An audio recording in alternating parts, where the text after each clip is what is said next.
Hey guys, how are you all doing? I normally do the countdown, but I didn't even think about it tonight. Tonight we have Birdie and Alley Cat with us to talk about Madalina Cojocari case. And yeah, we're just going to go ahead and get on into it. Let me go ahead and pull up a couple things here and we'll get started. Let me see. I promise I know how to share these screens now. I really do. Yeah, you even did a test run. I know. And look at me having to sit here and read through tabs and me blind. Yeah, so we passed Maddie's 1 year. Yes, devastating. Well, it's just like I thought there'd be something. Like I thought there'd be a press conference. Like I did watch that little thing at her vigil, and I mean that was pretty good, but I wish it was aired. Like I wish it was aired publicly for people to see. I agree. I never thought we'd be here. No. I just didn't. I thought for sure they would find her or we would have more information, definitely more information by now. It just feels like everything's been so secretive. There's been no presser ever. Nothing. The statements from the Cornelius Police Department have been few and far between. Yeah. And I wonder what their reasoning is for not doing a presser or anything. I mean, I don't know. I mean, you have a whole community that wants to find her and a whole community of people that can help find her. And there's got to be something more going on behind the scenes that we don't know about. More like, I don't know, I'm thinking the FBI has a bigger fish to fry or catch or whatever, and it's connected somehow to this case, and they're just going to let Madalina fall to the wayside almost. I think so. That's Well, the way we did see that little presser, like the one that was via Zoom, but that didn't tell us anything. It didn't tell us anything. No. It's like they're being very tight-lipped, but the case isn't going anywhere. It's just surprising. Very. You know, thinking both parents were behind bars and now one is released and we still don't have any news. You know, when Diana goes to trial, what's going to happen? There's no more charges. So is she just going to be let loose? I mean, yeah. She's been there for a year. I mean, not a year, but she's been there for close to a year. Yeah, close to a year. And the charges. And how long can they hold her again? I think it's up to a year. I'm pretty sure. I mean, she's going to get time served, and then what? You know, I'm hoping that we'll see other charges. That's us, single mom. We're hoping not to let her fall through the cracks, but well, I hate to say this, but you know, I hate to say it, but if Madalina was under 6 years old and people found that she wasn't reporting missing for over about a month, this case would be in a whole different direction. There would be so much more public outcry. But since Madalina is older and I'm going to say of a different race, I know, it is what it is. And guys, we have someone backstage, so I'm going to go ahead and bring them up who's pretty good with the case. How are you? Hi, Jacqueline. Hey. Oh, hey. Hey. Yeah, so we made this spiffy timeline, Julia. You're going to have to zoom in more. Make that bigger. Okay, I'm good. When I zoom in, it's going to take the top line off, but that's okay. The top line says, well, we don't know what the top line says. Is that any better? Yeah. I'm blind, I guess. That's really good. That's better. Okay, yeah, that's good. Okay. So, color coding it. So, pink is when Madalina was in school. Purple, I can't read it that good. It's far. So purple is going to be when someone called her out of school, so reported her absent, and then yellow is when there was no school. And so this is So, November. yes. So I think it's important to note on here that Madalina was last seen getting off the school bus at 4:30 in the afternoon on the 21st. She was last active at school at 3:30 before she left for the day. Her school's nearby her house, so it doesn't take that long to get home. So that bus camera footage was, pretty close to the end of her day. She was active, at school. Um, and then we see her getting off the bus, and then we don't see her again. And she's not reported back to school. So we can see with the purple days that someone took the time to call her out sick. The teachers at the school said that someone reported her out with like the flu or something like that, if I'm remembering correctly. But you can see that she did not come back. There was Thanksgiving break that year. Wednesday, everyone was out for school. The kids were out for school. And then she didn't come back from Thanksgiving break. Okay, so the 21st is her last login at school. That's the day she got off the school bus. And then the next day, somebody said, hey, she's not here. She's sick, whatever they said. Yep. And that was Tuesday. And then Wednesday through Sunday was Thanksgiving break. Right. And then Monday. Okay, so Monday, Tuesday, and Wednesday, she was actually called out by someone. Right. So someone had to report her out sick, which the teachers have said someone called her out sick from school those days. Okay. Can we go to December?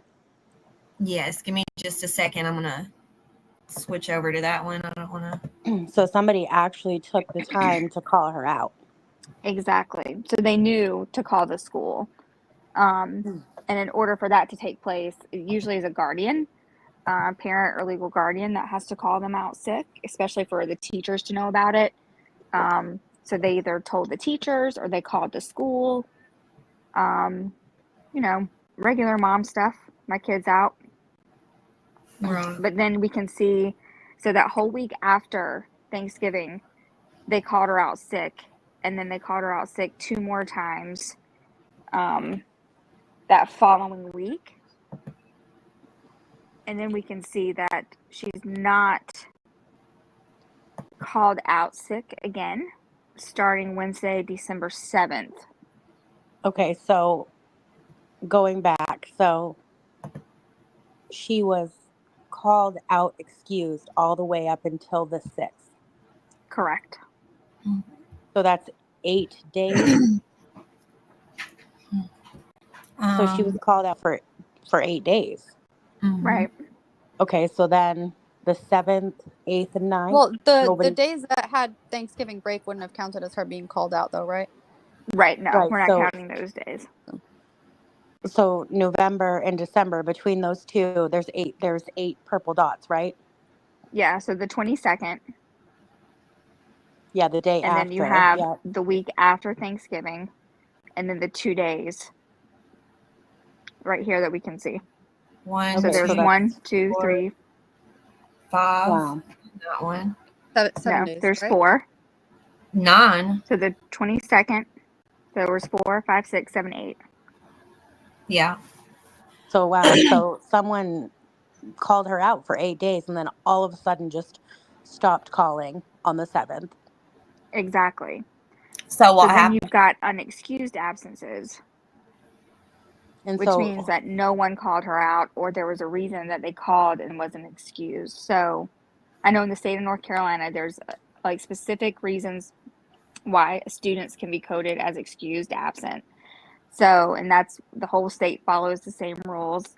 So if the parent would have called and said something like, oh, she's out of town or whatever, that would have been unexcused. But according to what the staff have said at the school, that never happened. So she went from being out sick to then nothing. And then I think after 10 days is when they require like the intervention, but I guess they... So that's questionable. Okay, when you say After intervention, 10, do you mean when they go to the home or when they call and reach out to the parents? I think that's like they'll do automated calls. I mean, I'm right under the border in South Carolina, so I might not be like 110% correct because I know it's very similar and I've looked up the rules there. But they'll do like the automated calls and say, "Oh, your kid was absent on this and this day," and that happens even if you call that. Like as I know my daughter, I mean, she's homeschooled now, but when she was in school, if she was out sick and the nurse knew she was out sick, I still got a call saying she was out sick yes. until they fixed the paperwork and everything. And then it would say how many were excused and how many were unexcused. So I know the excused absences are for specific reasons, or if you give them a doctor's note, and after a certain number of absences where the parents saying, "Oh, my kid is out for such and such," they want to have like some type of proof of that. And then once you get to the 10 days point, that's when the school would start. Like, so that's where if there were 10 straight nothing, if there was 10 straight nothing days, then the school would be like, okay, we have an issue here, which you can. At the beginning of this, everyone was like, oh my God, she was absent for so many days. The school did all these things. She really wasn't. But her mom or whoever was saying, well, she's sick. So why? I mean, the school doesn't have a reason not to believe the parent. Correct. So correct me if I'm wrong. I think. So go ahead, Birdie. The truancy, does that start at the day the unexcused starts? Unexcused. 10 unexcused. Yeah, that's 10 unexcused absences. So which she did not have. So if you go back, so November, those all are excused. So they would have had no reason to pull her up on any truancy, anything. Right. So then, she wasn't truant. Correct. So went above and beyond by going there on the 12th. But I'm sure that's when. So if we go back to the timeline, so if you go back a little bit to November, so going back to what we know, on the 27th, I believe it was November 27th, that is when people in the neighborhood started to report that they were burning things in the yard at all hours of the night. So, and that happened after Thanksgiving break, right? So if you think about it, something happened during Thanksgiving break, obviously, to start triggering those odd behaviors. So I don't know, they knew enough to report her sick the following week, but then something happens in December where they forget or they stop. So I find it really interesting. So Julia, if you flip to December, so remember the 2nd of December, Diana says that she was with Maddie through those messages with her relative. Then the 3rd, what happened the 3rd? She was seen getting an oil change, right? Yeah, children's toys, no child. 4th, she was in Lonesome Mountain, also without Madalina. And then, so isn't that interesting? And that's right before the 7th, when she stopped calling. So it almost could potentially seem as if like she knew where she was at that point and realized she was not by her and thought she wouldn't get caught for anything and decided, oh, I don't have to go through calling the school every day now. And see, I find that to be such odd behavior because she knew enough. I mean, we're not talking about a woman that is not aware. Exactly. I mean, Madalina had been in school in North Carolina her whole school career, so it's not like she didn't know the rules. And it's also like she wouldn't have known, like, okay, if I'm going to do something, I need to plan ahead. It's almost like something happened that was an accident, or I don't think any of this may have been an initial plan of action, which might coincide with her mental state. Well, I don't know.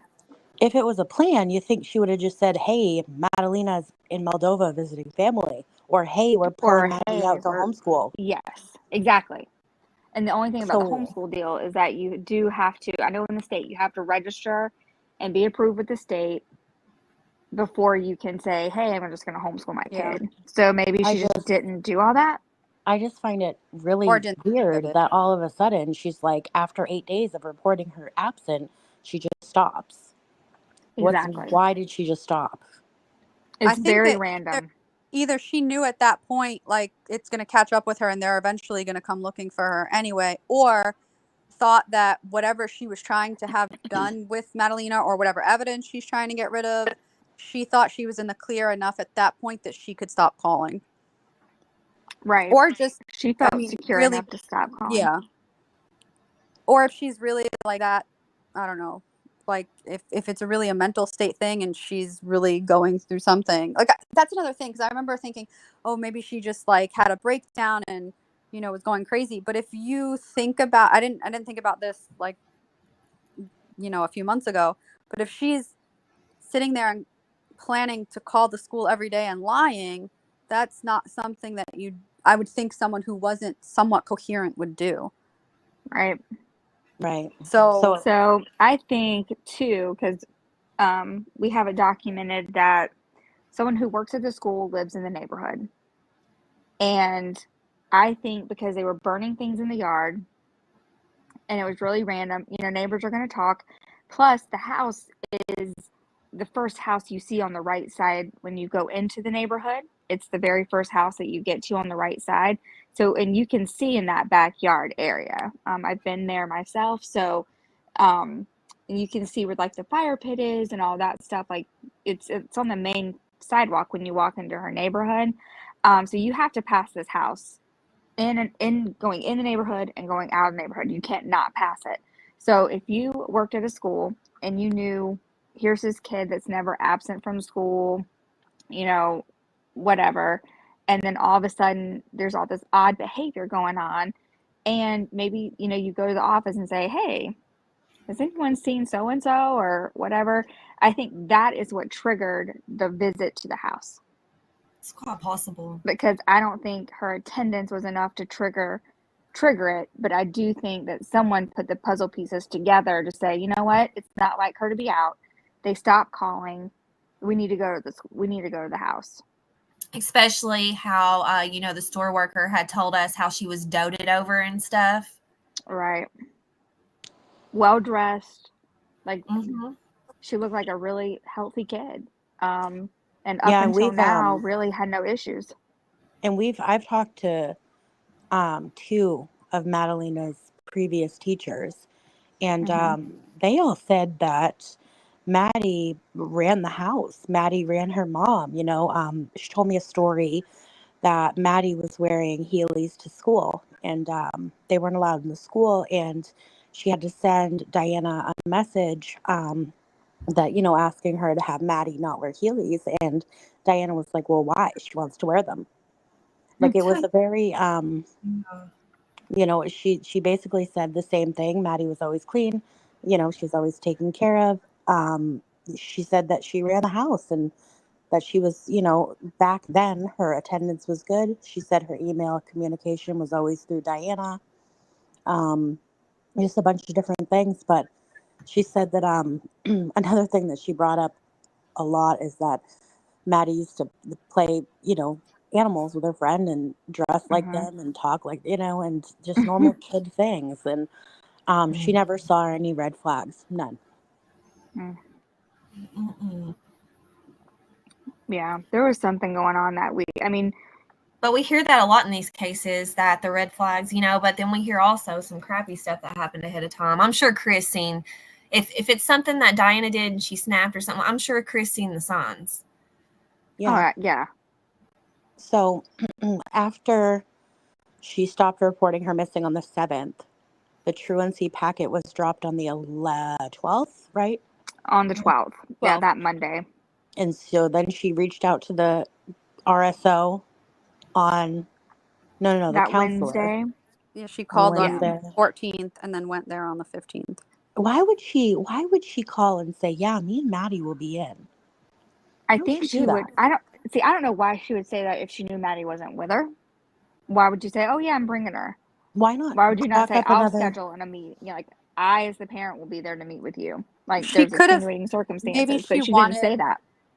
Maybe she didn't want them coming to the house and wanted a chance to get rid of more stuff, or just didn't think they would come to the house, and they thought, because everything that she has said so far is all like, well, I'm afraid of Chris. Chris is doing stuff to us. I want to get away from Chris. Whether that's true or not, I mean, this is just her story, but you either she really thinks that, or she's trying to tell this story that paints her as the victim and Chris is the one who's doing all of this. So potentially she could have not wanted them to come to the house because she just wanted to try to get her story to them first without Chris saying anything.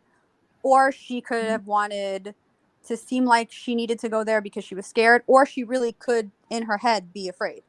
So it's weird though, because she's a flip-flopper, because she was telling her family Chris is this big abusive guy. He's drugging us. He's doing this to us. But then they have her on recorded, saying that she's not afraid of him, that she's afraid of an outside source. So But which is it? Those stories though are also interviews with her family. Like, so we don't know that she said that, right? From what I'm like, they interviewed the sister, which is also interesting because her sister said, according to that interview, oh, well, she called me on like the 13th or the 14th. So basically like the day before she went to the school. That's when she calls her sister and she was like, oh, I'm afraid. I feel like I woke up and I was groggy and I felt like I was under anesthesia. And then I went to look for Madalina and she was gone. And I looked all over the neighborhood by myself and I was knocking on doors. And she tells her this whole story and says she doesn't want to tell the police. And then her sister said she told her, oh, yeah, you have to go call the police. And that was why she went to the school.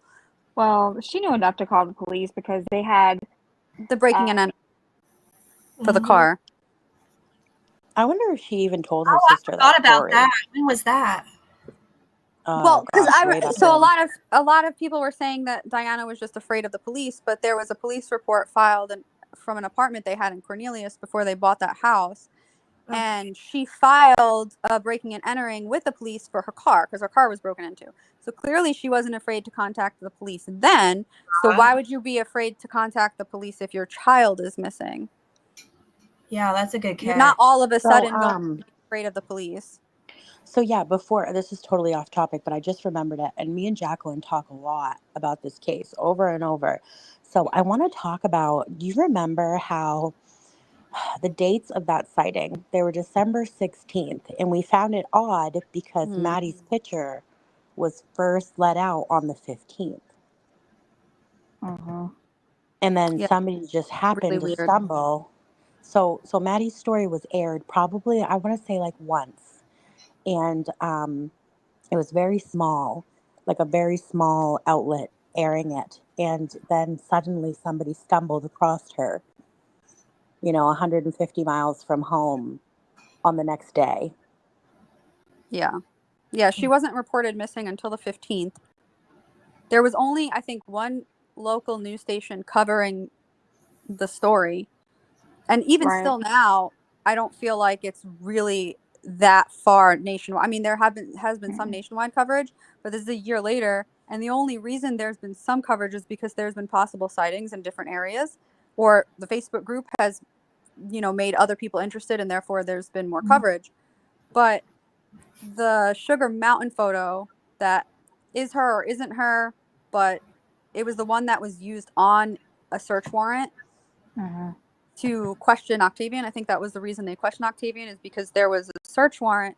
It was for a search warrant to question Octavian because they had the Sugar Mountain Police Department contacted Cornelius Police Department saying that someone let them know that they think they might have seen Madalina in the Lowe's food there, but that was on December 16th. Like, how would someone know so quickly the day after she was reported missing that they just happened to coincidentally think that they saw this girl that probably like 5 people knew were missing at that point? And it's not like she, would stick out. It's not like she would stick out in that area. And then another thing too is the photo. I mean, they're saying that it wasn't her, but they're not. So when Chris went to court the last time, he said, we want you to produce this photo. And they said no. So, we don't know.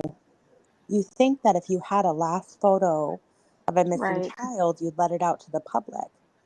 So if Right. they got this news on the 16th that this little girl was there, they would be right behind her. With Octavian potentially too, and two other women.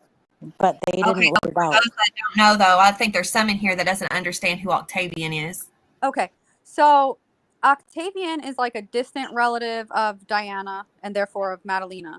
He is also from Moldova and he lives in Florida with his wife. And they, at one point, I think up until 2019, from what we figured out, had actually, Octavian and his wife had lived with Diana and Chris and Madalina in the house on Victoria Bay.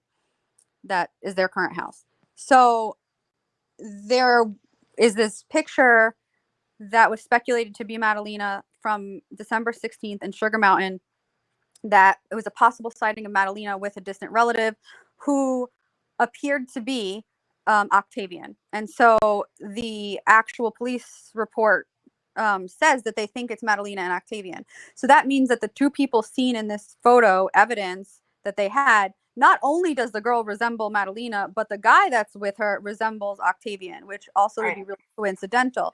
It also then goes on to say that when I guess the police from each department got back to contact with each other, they asked for more pictures, and there were other pictures of Madalina then being seen with two older females. Doesn't give any description of them, doesn't say who they think they are, anything like that. It just says that there were two older females with her. So, I mean, I have some of my own potential ideas about that, but just so to continue on who Octavian is, was after this, which we had actually found out before we knew about the picture, but after this, they used that information to then, I guess, do search warrants on Octavian, find out information about him. They found out that him and Diana had been in contact with each other for an extensive period on December 2nd. It says that she's texting someone, that she's with Madalina. It doesn't specifically say that it's him that she's texting. It could be speculated, but we don't know that for sure. But then they checked phone records for Octavian, and they found that he had been in contact with multiple people who were already under a T3 investigation for narcotics trafficking. And then we found out that T3 meant that it was a wiretap. So Octavian has had multiple contact with multiple people already being investigated in a wiretap for narcotics trafficking. Doesn't necessarily mean that they're doing anything with Madalina, but it's an odd situation that he is a relative who is in contact with people who are probably known criminals. I mean, yes, they're under investigation, but you don't get a wiretap that easily. And then he was also in contact with Diana, and he said that Diana and her mother asked him to help smuggle Diana and Madalina. Didn't say where exactly to, but just smuggle them away because they were afraid of Chris. And he's from Moldova. He used to work for Border Patrol in Moldova, and his mother-in-law works for Border Patrol in Moldova. So all very interesting. Correct me if I'm wrong, Jacqueline, but didn't that T3 investigation get leaked by accident? Yeah. Isn't that interesting to you? Yes, that search warrant was we heard about it and saw it, and then on the news they were like, oops, so the court called us and said that wasn't supposed to be released, don't say anything, don't print anything about it. And they're like, yeah, we already ran with this story, sorry. Because an hour had gone by and they called them and were like, we weren't supposed to give you that. And for anybody that doesn't know what a T3 investigation is, what is that, a wiretap on narcotics? Well, I don't know if it's specifically narcotics. It's definitely a wiretap, but the investigation, the people he was in contact with were under a T3 investigation for narcotics trafficking. So I think it just means that it's a wiretap investigation, but they were on a wiretap investigation for narcotics trafficking. Which is even more interesting because remember Diana's little spat in court where they found allegedly drugs, and they said they were drugs. They were tested in jail, and then they took them to the lab and they magically weren't drugs. Magically are not, yeah. And they tested, which I also thought was interesting. I know we spoke about this before, but when they searched her car in, I want to say February, like February 13th. It was February 13th and February 14th. They searched the car and they searched the house again. And I don't know which one came first, but they've had the car since December. So you would think, because if you look at the original search warrants in December, it says that they can search the house, the vehicles, the outbuildings. So I guess that's sheds and stuff, whatever. So they had ability to search the car at that time. So you would think if they searched the car, they would find whatever was in the car. However, there are things that are redacted from that, but if something was already taken from the car and on that paperwork and redacted, it wouldn't then show up on a subsequent search warrant because it would already have been out of the car. So I do find it interesting. In February, they have some narcotic dog like sniff around the car, and it hit on the driver's side of the vehicle. Side. Yep. And so then they decided, okay, now we can search the car. And when they searched the car in February, they found those passports and all that. Madalina's Romanian and Moldovan passport, and they found Diana's Romanian passport and her education and work documents in the car. I don't know why this wasn't found when they originally searched the car, because they were able to get any travel documents, they were able to get identification documents, they were able to get financial statements. So why didn't you find a passport, a bank statement when you were in the car? So they had the car the weekend that they got arrested. So yeah, they towed that car. I believe it was that Sunday. So it would have been the 18th, if I'm not mistaken, of December, because they were both arrested on the 17th. Mm-hmm. And they also had that other car that we were looking for months. Yes. Yes. Yeah, but like, only they theory had that the car. But so the why only not theory, search it? What if the trunk was locked or the glove box? I'm pretty sure that they need it was a in whole the center separate... console. Really? That's what it said. It said they found it in the console. Huh.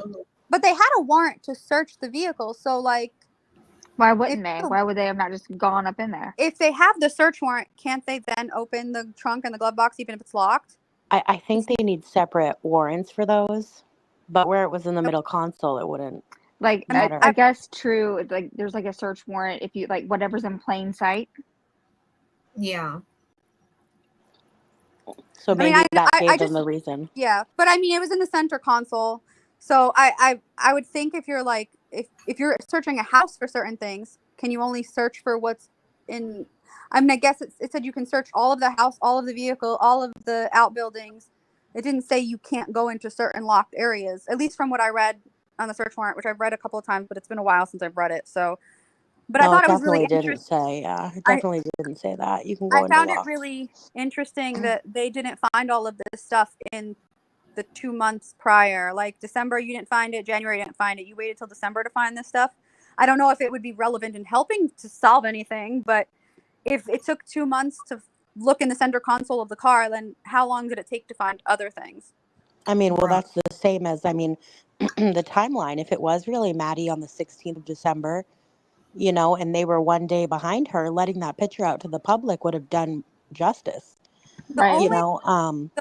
The only thing I can think of with that particular picture, and I still think it could be true, because they were very wishy-washy about how when people were asking, oh, was this her, and they're like, oh, we followed up on all of the tips and none of them were found to be her. They never explicitly said that specific sighting wasn't Madalina. They just said, oh, all of the tips weren't her.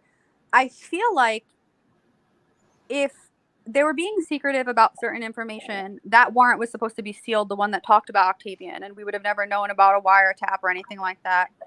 If that picture was really Madalina, and that was really Madalina and Octavian, and there's 2 other women in those pictures, potentially, they could have been handing her off to him, or he could have been handing Madalina off to these 2 women, and the 2 women took her somewhere, and it is a smuggling or trafficking or something type of case that's a bigger picture, and they thought if they were going to release this information to the public, it would have put her in more danger and done more harm than good, and would have potentially tipped people off that wouldn't have known that they were looking for her, and they thought it would be better not to say anything rather than tell the public, oh yeah, we think she's with Octavian and these 2 women, and then they really go into hiding with her, and then there's no trace of her at all.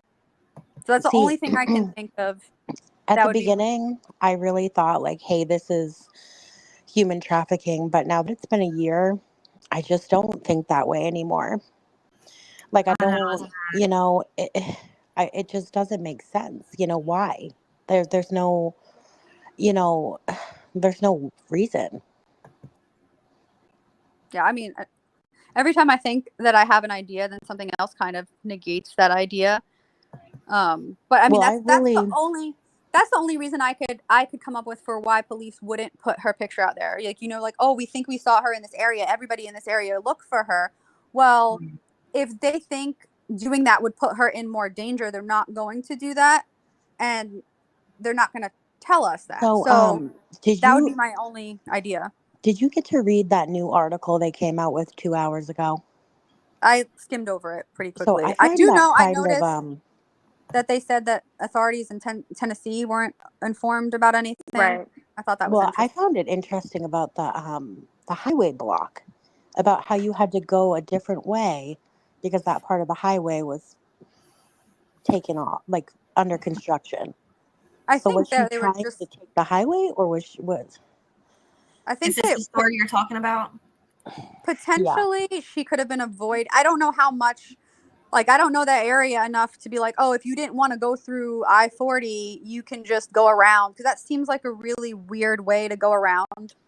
I don't think you would have known where that was unless you were familiar with that area. Mm-hmm. You don't just find Lonesome Mountain Road. Like, you don't just find it. And Well, I don't think that was a part of the detour. No. Not for I-40. I mean, she would have had to know where to go. Unless she was familiar with the area and did know, or somebody who lived there that she was contacting told her. Because the only other, if you look at the other places that she was seen, it's not by Lonesome Mountain. Like she wasn't seen in Sugar Mountain, but Sugar Mountain is not by Lonesome Mountain. They're both mountains, but they're not next to each other. And then Hickory, where she was seen getting the oil change, that's not, you wouldn't go that way to go to Lonesome Mountain. It would make more sense to go that way to go to Sugar Mountain. Right. So it's all it weird. Is interesting that she was seen there, and then the next day seen in Lonesome Mountain, which would have been in the other direction. It doesn't make any sense which way she was going. I do remember that there were some potential sightings of her in Weaverville. Yes. Right before that December timeframe was right before then, and that is, I think, closer to I-40 and the Asheville area. It is. So she could have just been more aware of the area than we know of. I mean, she does have if you look at her, they like to go up there a lot. Yeah, all her Russian social media site has a lot of pictures in the mountain. Mm-hmm. I don't know if they're all from the same time or different times, but some of them do look like different time frames based on the colors of the leaves and everything like that. Right. Mm-hmm. It's just weird. She had no reason to be there. What was her reason to be there? I'd like to know. None of it makes sense. She's all over the map, and at first I really was on board with the whole mental break. Maybe she just was delusional, but if she was, if she called her out for what she was doing. Yeah, that's what I was just thinking, because I was she probably had a mental breakdown. She's probably delusional. She really thought Chris was doing something to her because he put her as a dependent, and really just was crazy. That's the only thing I could think of that would explain all of the behaviors. And then I'm yeah, but then why would she be calling her out? She knew she was doing something wrong, unless that was part, if it was part of the delusion. If she really was I need to get Madalina away because I'm scared. I need to lie to the school until I can get her safe. And then she thought she was safe on what day was that? The 8th that she stopped calling. Mm-hmm. Then maybe she just stops calling and says, okay, well now she's safe. And that would explain the burning too. I mean, we put into play that through every situation. Well, even the burning continued up until the morning before they were arrested. Well, I was thinking that the burning was destroying any documents of Madalina, evidence, any, I almost think it sounds like she was going through some kind of psychosis from drugs. I mean, it makes me think that and lean towards that way because of the way it's been mentioned in this case, because people will act like that on methamphetamine and stuff. You hear about that meth psychosis. The woman in Kentucky, she just killed her 2 children, and it was all because she said she was being manipulated through Facebook to do it, and it was from side effects of stuff like that. You know, It could be. like, I really want to say, like, there's a lot of drugs flowing in this case. You know, the dog hit on the car, Octavian, this and that. But I just don't think Diana's a user. And I don't. well, so and then she was also like, I will 100% admit in the beginning when people were saying, "Oh, she must be on drugs or he's drugging," I was like, "Oh, I don't think drugs has anything to do with it." I really didn't. And then obviously there's drugs involved somehow.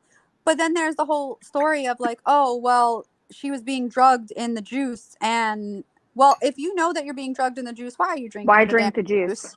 Yeah. Like, do something. Pretend you're drinking Kill the the juice. juice. Don't drink the juice. I don't know. But don't drink the Kool-Aid.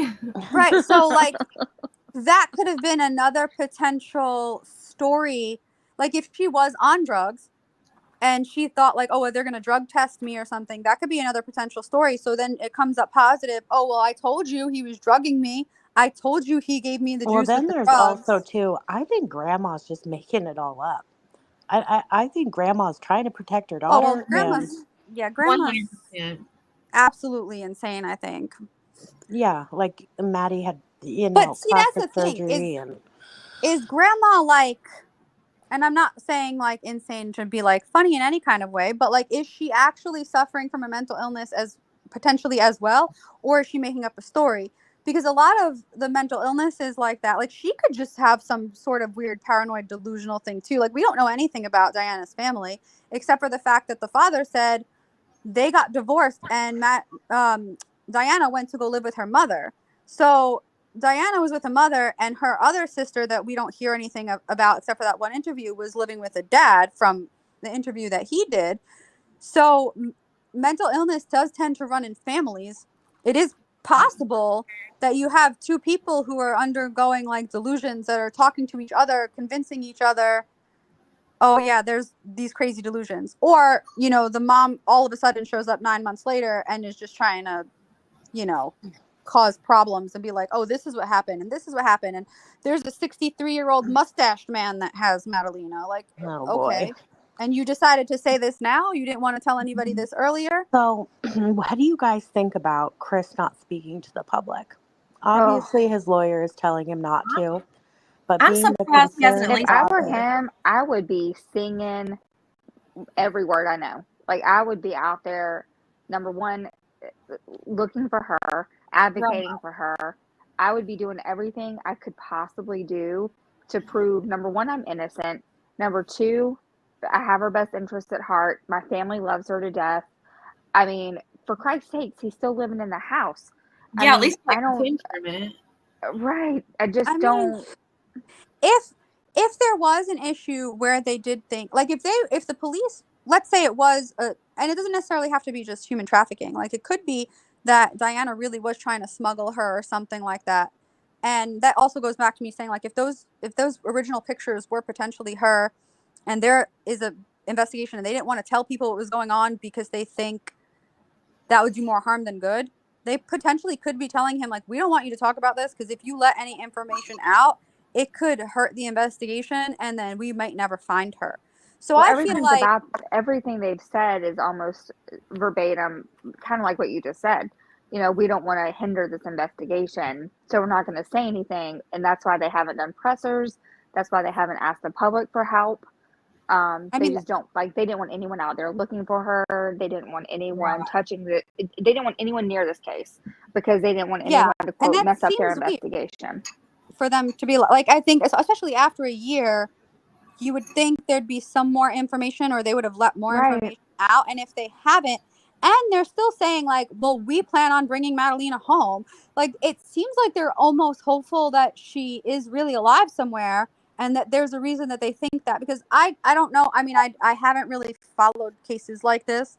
So I don't know how these children are normally spoken about, but I do feel like in little snippets I've seen in the news, it doesn't seem as hopeful the way they're talking about her. I don't know if I'm right about that because, like I said, I've never like really followed a case like this. So I honestly think that there's a bigger fish to fry in this, and I think they're going to take Maddie down with collateral. Hi, Karen. I do like. I also, if I guess, I don't know. I'm trying to think. Like, I don't want to think of myself like if I was in that position, what would I do? Because I don't want to think of it that way.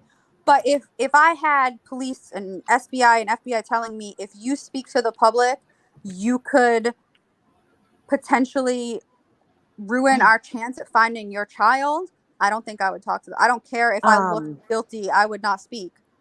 So back So when I we don't were know that. doing, back when we were doing the fundraiser to feed the police or whatever, I reached out to, I want to say Chris's sister. I don't quote me. I'm pretty sure it was his sister. And two people from his family actually donated, to the fund. But I reached out to her and I said, you know, I see what I see from the police, but can your family, tell us who Maddie was? Like, I don't want to know anything. I don't want to know anything about the investigation. I don't want to know what you think. I just want to know who she was to you know, put who she was to a face, what she loved doing, who she was as a person. And she directed me to the letter that they wrote to the police. So there's definitely something, there's definitely do not talk to the public going Yeah. on. Because through what she said, you could really tell that she really wanted to tell me. She knew that we were here doing something good, but she just couldn't.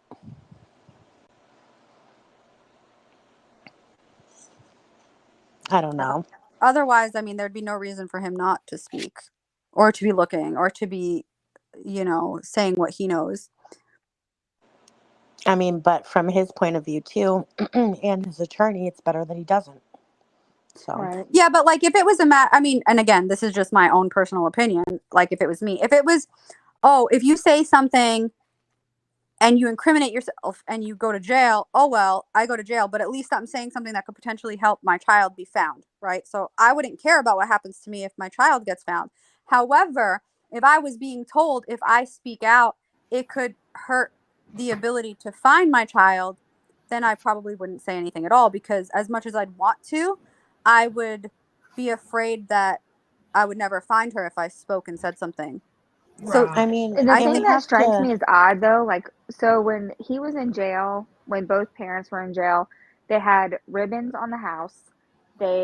Someone was, replacing flowers or whatever at the house. There was ribbons when you walked, when you drove into the neighborhood or walked into the neighborhood, and there were signs everywhere. Now that he's been out, ribbons are gone. No one's like changing out the plants. The ribbons on the house are down. Um, there's a distinct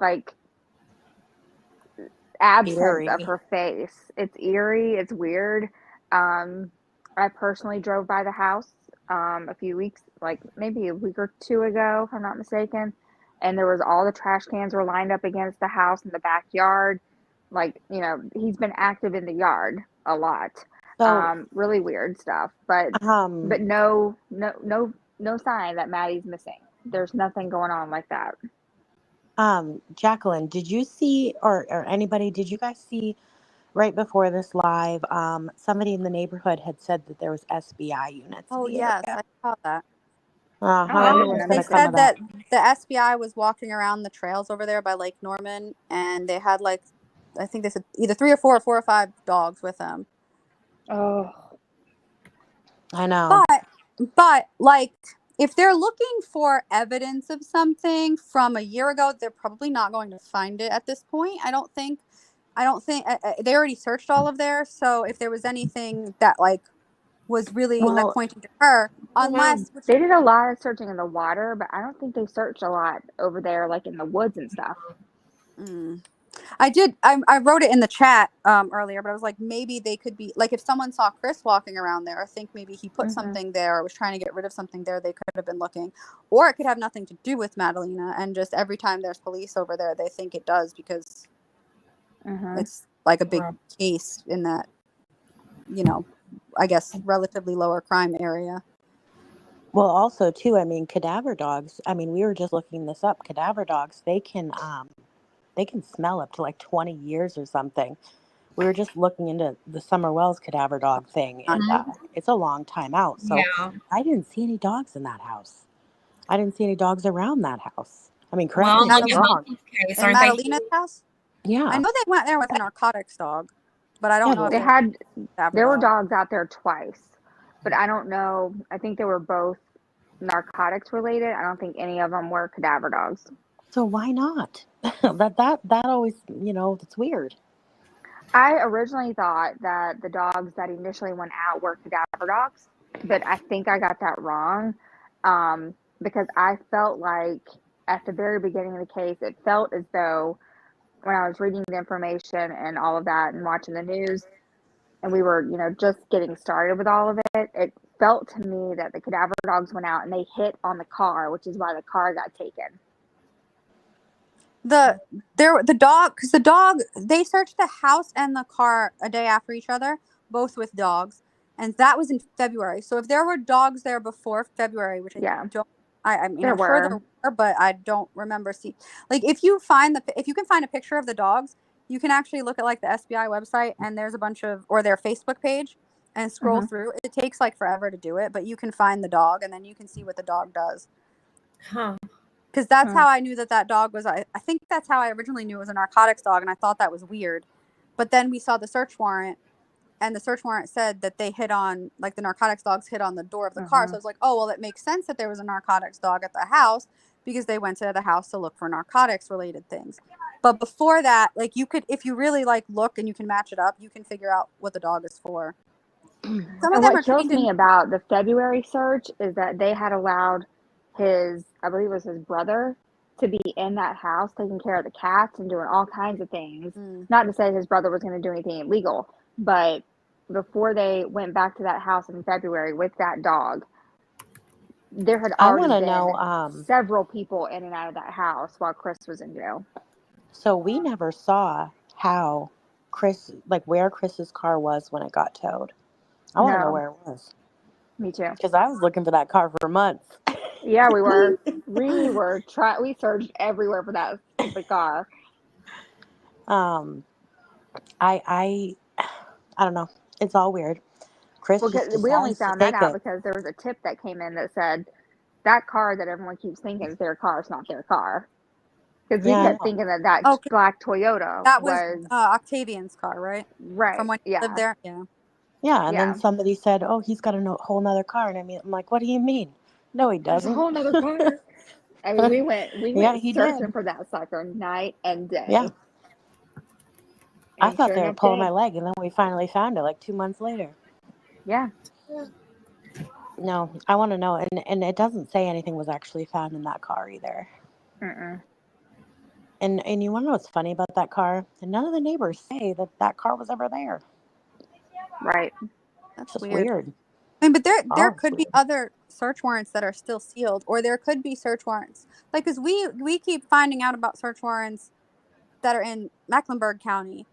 I mean, we're not finding out if there's search warrant. Like if they did a search in Michigan somewhere, we wouldn't know. Like we wouldn't know what. Like I mean, you could kind of figure it out, and you could research it. You could find out what county his family lives in, and then try to look at the records. But not every state is as forthcoming with their records as all the other ones. Plus, if it's a federal investigation versus, just a local investigation, their records are going to be in different areas. You So know if what I'm it's a just thinking? federal search warrant, Now that you said that, I'm wondering if we can FOIA her phone call for the breaking and entering, just so I can hear what she sounds like.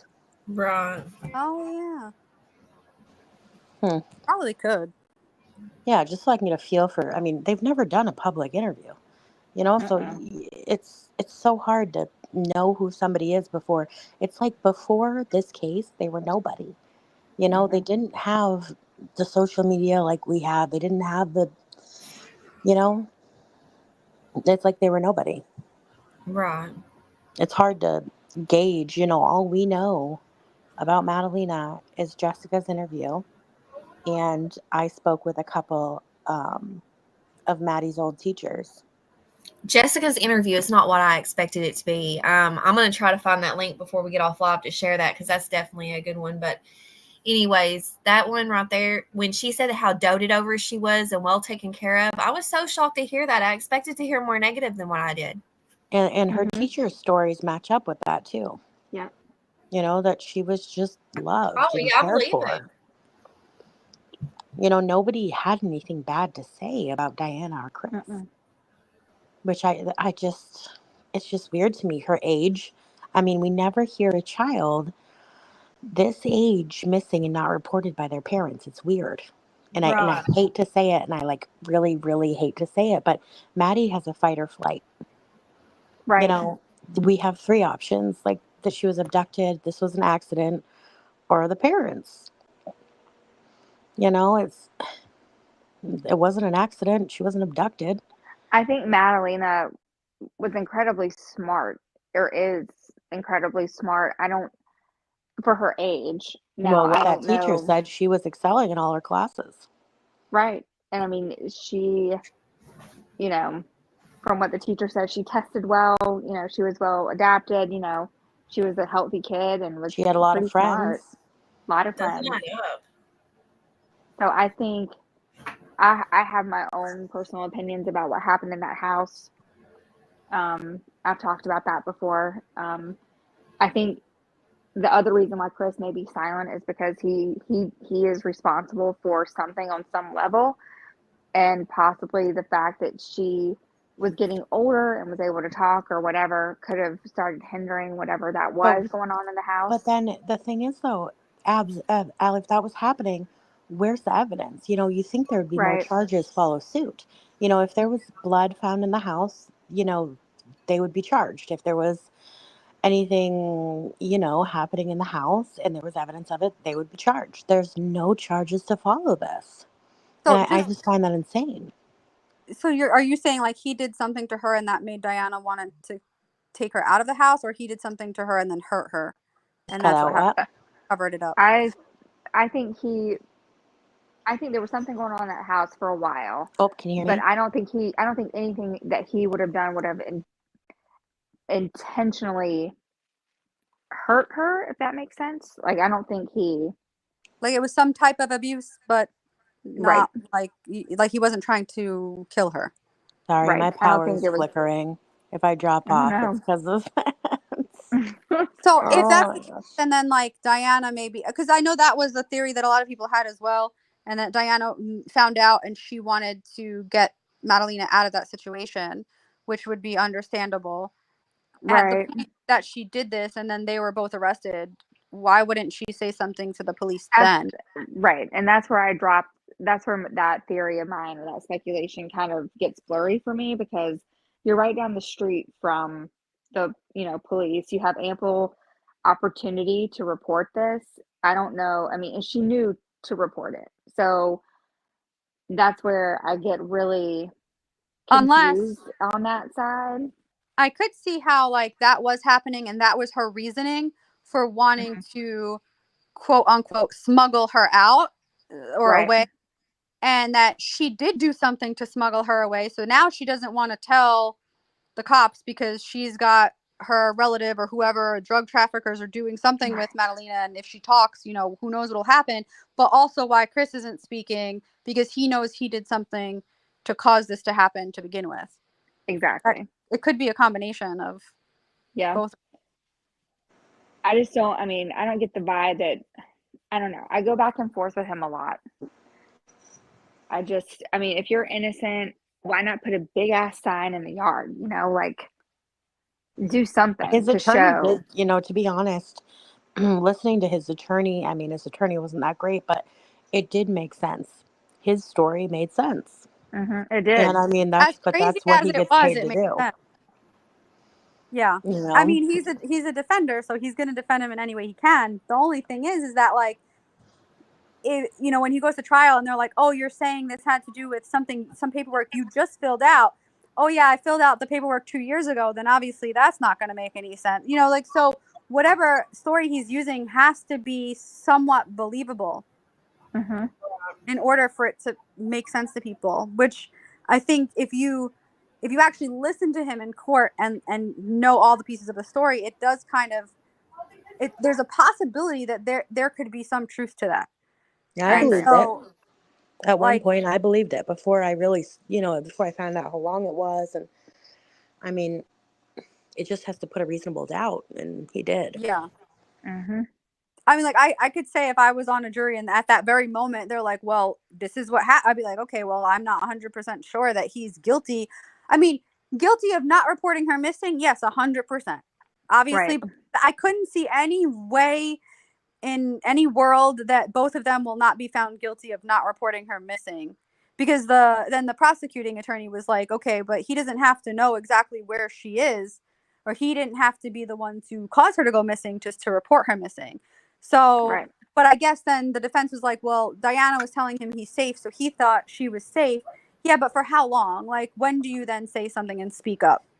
And Right. what happens, what happens now? There's no charges. They're going to go to trial and they're going to get time served. Mm-hmm. What else? There's nothing else. And I think at that point, that's when we lose Maddie. That's when she's gone. And I mean, They can't produce anything I feel else. like they could still, if they want to, they could still be investigating her disappearance and looking for her. Oh, And they will if be, they yeah. were to find, I mean, I would hope that they're going to continue to, even if both of them find no other charges right away and they both get out with I time think served. it's what is that, Julia? We just seen that. Hmm. It's a charge with prejudice or something, which means that they don't have to charge them now, but can charge them if future evidence comes in. Yeah, like they dismiss it without prejudice, and they can bring it up in the future. They just say that they don't have enough evidence now to convict of a crime, but later they feel like they will, so they can bring it back up. I just don't know how it goes in this But case. they're not charged with anything else. So if they're only, because that's something that the prosecution lawyer did say too, because he was like, oh, I forgot the example he used exactly, but he was like, if someone goes into a crowd and they just shoot a gun and it accidentally hits someone and it kills them, then they get arrested on a murder charge. And the only thing they're arrested for at that time is murder. And then they may be found guilty or they may be found not guilty. However, if upon the course of the investigation, they then find this gun that was used was a stolen gun, and they found that, like, with gun trafficking and all the stuff, then they can bring further charges on that. But one thing doesn't have to do with the other necessarily. So even if they both get guilty or even not guilty, I mean, I don't see how that would happen. But regardless of the outcome of the failure to report her missing, that's only one charge. That's not kidnapping. That's not smuggling. That's not trafficking. That's not murder. That's not anything. So they could be found guilty or not guilty of failure to report her missing. But if there's evidence found 3 years from now that one of them trafficked her or murdered her, they're still going to be able to charge them with that. Yeah. I just can't two imagine. Totally separate. I mean, it doesn't sound like they're separate right now, but they're two totally separate charges. And it's not like double jeopardy because they're not being charged with kidnapping the same now. thing. Right. I just can't imagine, Diana and Chris just both getting out and living their lives. And maybe it's possible they just don't have much evidence and they don't want to, they're holding out for it. And that could be it too. I mean, I want to bring up too real quick, Diana's 25 emails. I mean, I'm sorry, like we do sleuthing all the time and I am guilty of probably 5 emails. But Diana had 25 emails. Why? Why 25 AOL accounts? So weird. Is that like the weirdest thing ever? She's an old school troll or something, I bet. No. Well, it's not like she forgot her password 25 times. I mean, I suck as a person, and I only have 5 emails. Yeah. Like it's just weird. It's very weird. Like that, and they're all AOL accounts, and they're all random numbers. Like, that is weird. Weird as hell. It's like Diana ZK, Diana 12. Dude, we are so desperate. Me and Jacqueline were trying to look under the Sharpie to see what the emails. No, I wrote them all down. All the ones I could figure out. They were ridiculous. I know. Well, we don't have anywhere left to go, so we're just looking at the same thing over and over and over again, and there's nothing new. No. Do you guys ever think that they'll release anything more in the documents that's been redacted? Do you think they'll ever do that, or you think that we've just seen all we're going to see of that? I think we'll see that right now. We're seeing all we can right now. They're not going to. Is there so tight? Is there not like a time frame that they have to release that? It's like I know in Florida they have a law that like everything is supposed to be available to the public. Only in certain circumstances, it's not in active cases. So North Carolina everything, doesn't have sunshine law, I don't Yeah, think. but like, yeah, is there so something not they're similar? all Because I think sealed until 120 days, and then it goes before a judge again to see if they can be unsealed. So what happened to get these documents is a news reporter requested after the 120 days, another thing went up and they got it granted. But I don't but see like them, it doesn't after, go up. can they like not unredact them? I don't know if that's a word. So another 120 days from when that little hearing went up, they can try again. But I it's mean, I'm sure all that. in the judge's hands. Yeah. Does the You police know, still get to decide? Does law enforcement get to decide what's redacted or not as far as the prosecution goes? Or do they decide that in court? Does a judge? I think the judge decides. I'm Gotcha. pretty sure. Because remember, it took him 48 hours after the news reporter got the yes to figure out Yeah. what was to be redacted and what wasn't. Right. It took him 48 hours. Yeah, that makes sense. That makes I mean, sense. and to be honest, there really isn't a lot left on there. There's I mean, So like 4 things on the first one, and then right. I mean, and we could figure it out. What would they normally take from a house search? Right. I do also, okay, so going back to the fact that it feels like they didn't search the one car for like 2 months. I don't know if you guys remember, there was also, I don't know where I read it, but like Chris obviously was questioned at first before he was arrested, and then he went home, and then he went, I guess, back to the police station or wherever they questioned him again, and he had a cell phone on him, and they saw that he was messaging his sister. And in that message that they saw, he was like, "Oh, Madalina's missing. They're investigating us. They took our electronics, but we had an old computer, I had my old cell phone and a personal computer that they overlooked. Diana is talking to her family on it now." So he was using an old phone, and Diana was using an old computer. Like, clearly they didn't do the most extensive search because they missed a cell phone and a computer. So again, what else did they miss? Because then after that, they went back and did another search of the house, like the next day. So they saw that he was telling his sister, like, "Oh my God, we're under investigation, but I'm talking to you on an old phone, and Diana's talking to her family." So again, that they were able to communicate on devices that they weren't supposed to even have. And not to mention, I mean, they had 30 days to hide the evidence. The evidence That's is long right. gone. Right. that's They didn't destroy it. but like I mean, well, I guess Chris didn't think it was a big deal to be saying, "Oh yeah, they took all our electronics but forgot to." And then Diana's talking to her family or whoever she told Chris she was talking I to. know. And it's like, Doesn't make "Okay." sense. But why, like, did they not find that computer and cell phone, or were they hidden somewhere really It could well? have been Like, at his work. It could have been, you know. I don't know. Because it was like the day, because they did their first search on the 15th and then one on the 16th. And then, I can't remember now. I want to say there was another one on the 17th as well. But I don't quote I me mean, on if Yeah, they overlooked the they went to the house passport, on the 15th. I mean, if they overlooked the passport in the center console, they could overlook anything. And they over Right. Yeah. computer and a cell phone in the house. So like, what else was potentially overlooked? Like, that just, it makes me, I guess, angry that things were overlooked or things were not looked into until months later that could Right. have been, potentially more important if they had that information in the beginning. I agree. Mm-hmm. I feel like a lot of balls have been dropped in this case. I know. I think like the FBI was there, like the first day with like a shovel or something like that, or the first or second day, something like that. But then we never saw the FBI again. Like, we heard about them, but we never saw them. It was just SBI. And we knew about the SBI because they were in Madison County. And then I think it was the SBI's narcotics dogs that were at the house. But like, those people have to be invited into the investigation unless it's like, and I think the FBI maybe was only involved because Chris had went to Michigan, so it was like crossing state lines.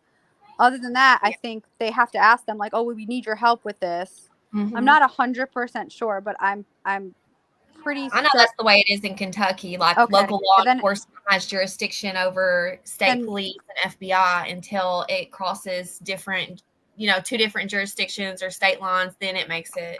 Or if they ask them, can you help us out with this? True. And for some reason, a lot of law enforcement is like, oh, we don't need help. Like, we can do it ourselves. But when you, like, not to say that, I'm not trying to say anything bad about the Cornelius Police Department at all, but it's a small police department. And it seems like a case that has, well, first of all, they were a month behind. And it has a lot of odd things attached to it. They're not qualified. They're not qualified to find a missing child. You would think, like, I agree. They would be asking for help as much as they All could the help. And I don't know, they may have, but we haven't seen, it doesn't seem like they have. However, if it is part of a bigger investigation that we're not supposed to know about, they may be having help, and maybe they're not the ones really doing the investigation. And maybe that's why they're not holding press conferences, because maybe they don't really even know what's going on. I honestly think that leaked T3 investigation is like the whole key to this. I really feel like it's bigger, and Maddie's at the bottom of the totem pole. Yeah, they've put that over a missing child, and that's a shame.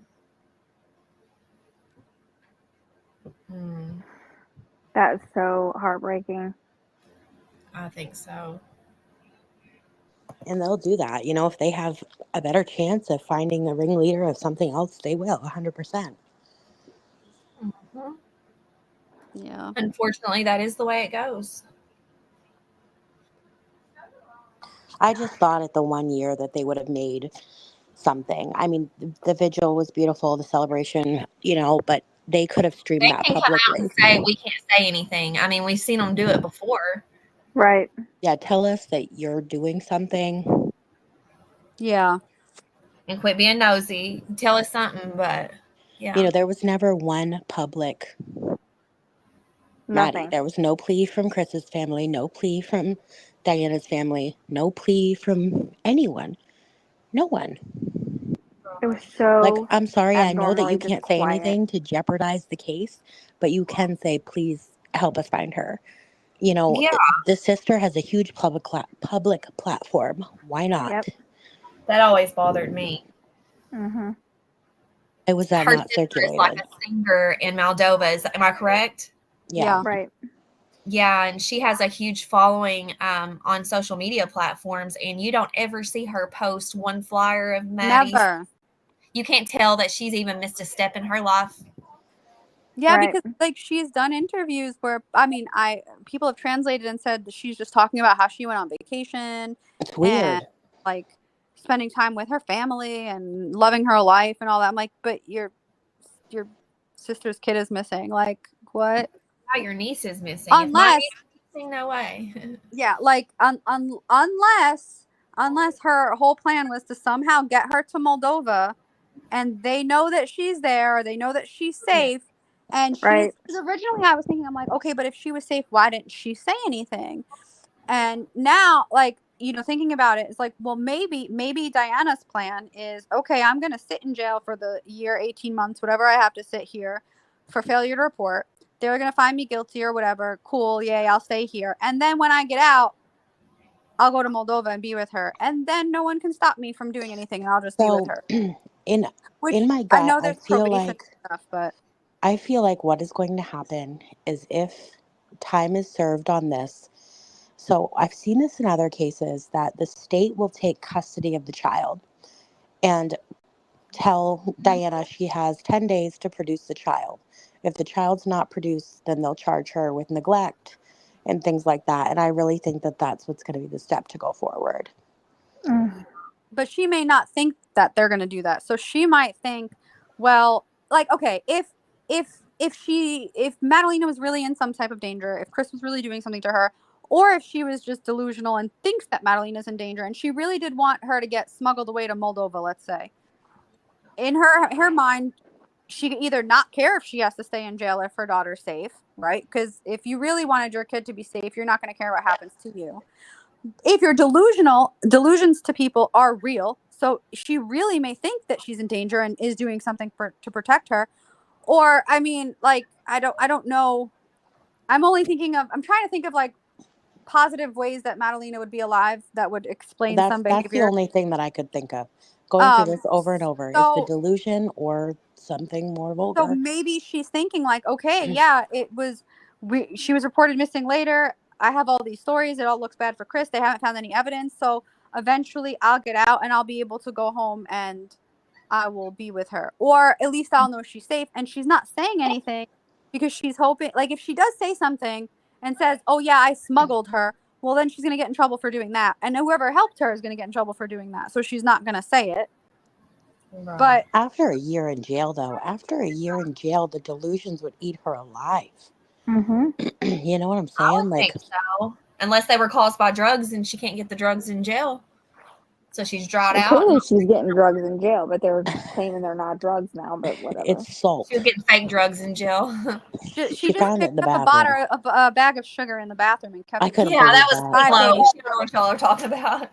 Like, how did they test it for drugs? And it was drugs, and then they sent it, and all of a sudden it wasn't drugs. It's magic.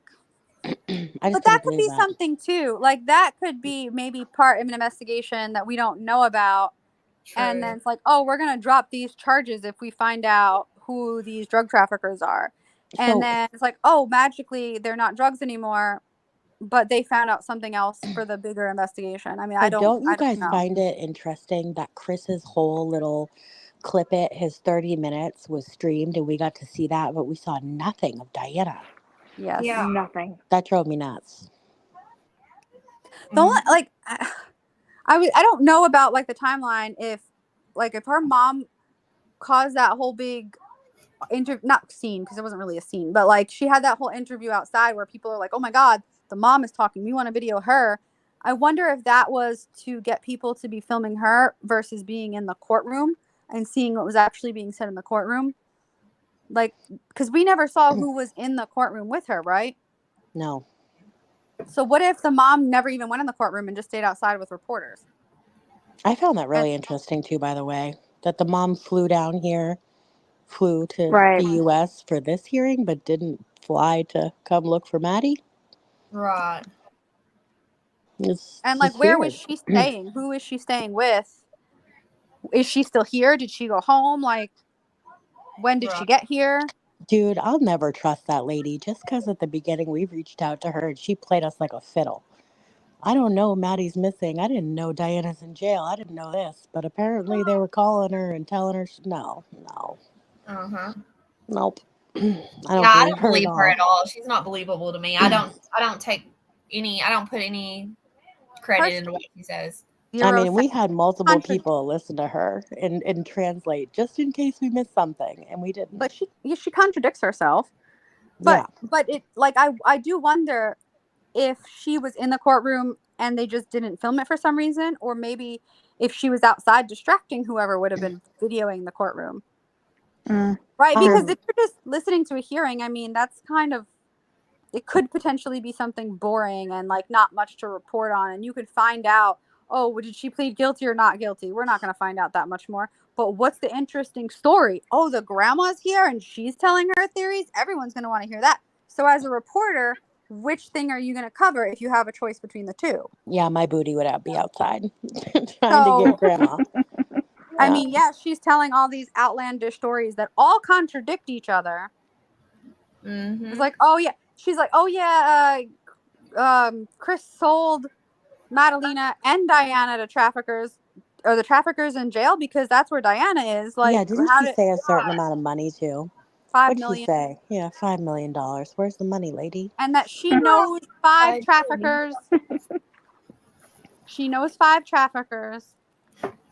Like, who would admit to knowing 5 traffickers? First of all, the mustache man, guys. I was looking for the mustache man for months. Mustache man guy. He's 63 years old, and he has her. And she has plastic surgery. That's insane. It's the weirdest thing I've ever heard. But like she thinks we're idiots. That's what it is. She thinks people are going to believe her. But I mean, it's kind of sad because there are people who do believe her. Oh, I believe the grandma. I knew that he was doing this. I knew he sold her. It's like, okay, but do you even hear? Like, yeah, maybe he did, but not because of what the grandma's saying. Like, listen to what she's actually saying. Right. What she's saying makes no sense. Yeah, and they So if haven't you even really booked. think Chris sold her, it's not because the grandma convinced you. Like, but there were people that were being very convinced, like, oh, I believe her. I think there's truth to what she's saying. And I'm like, so where's this 63-year-old mustache man that she knows has Madalina? Why didn't she tell anyone? She knows 5 traffickers. Why hasn't she reported them to anyone? Who gives Why a isn't she 12-year-old being plastic investigated?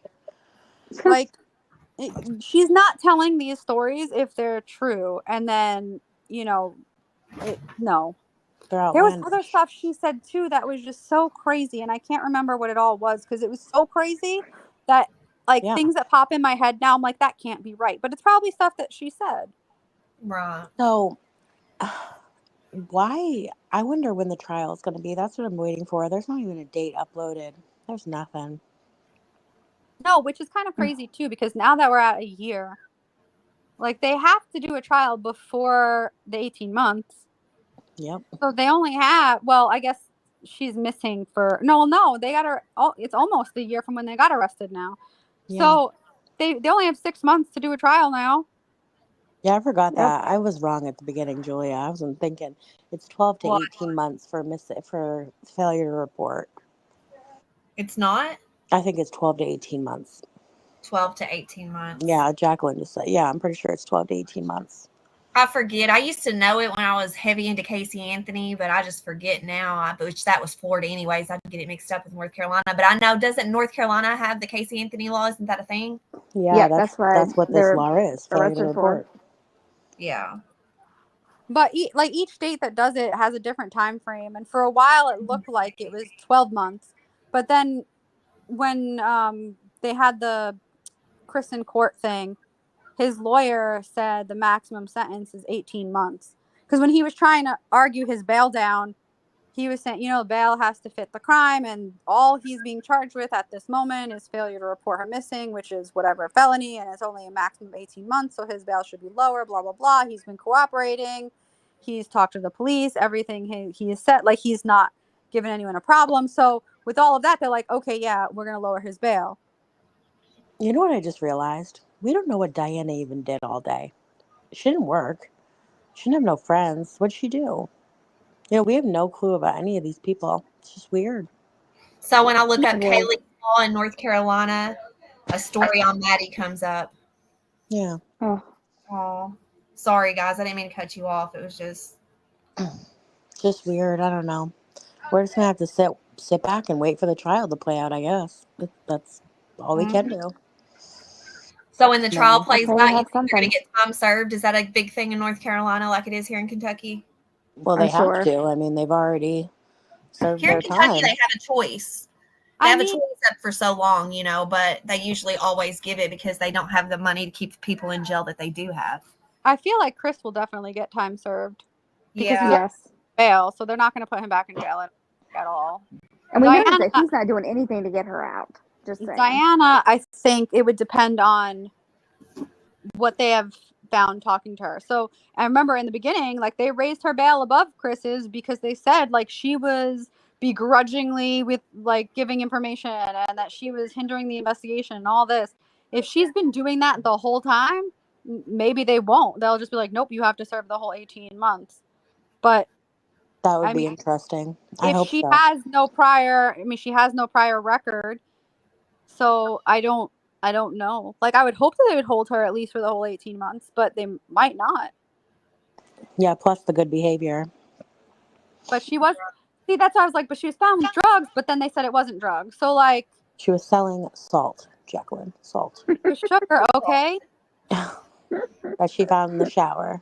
She gets Gross. a little hypoglycemic sometimes. Goodness gracious. Just some weird jail shit. Yeah. Yeah. Yep. But Yeah, yeah, like, we don't know how she is in jail. So if she is being a model citizen and she's following all the rules, then yeah, I'm sure she could get time served as well. But, if she's anything like she was in the beginning, where she was not helping and not cooperating. This is the most quiet case that I've ever followed. Every other case that I've followed, a family leaks it. Family Yeah. speaks up. Family talks Yeah. to this person who tells They at me. least argue with you about stuff. Yeah, Yeah. nothing. Nothing. No family drama, nothing. There's always a leak in the family. Not this one. Nope. Well, Drives that's me because you nuts. got one whole side who's not even here. Yeah. Yeah. It drives me nuts. Because if there ain't no gossip, there ain't no story.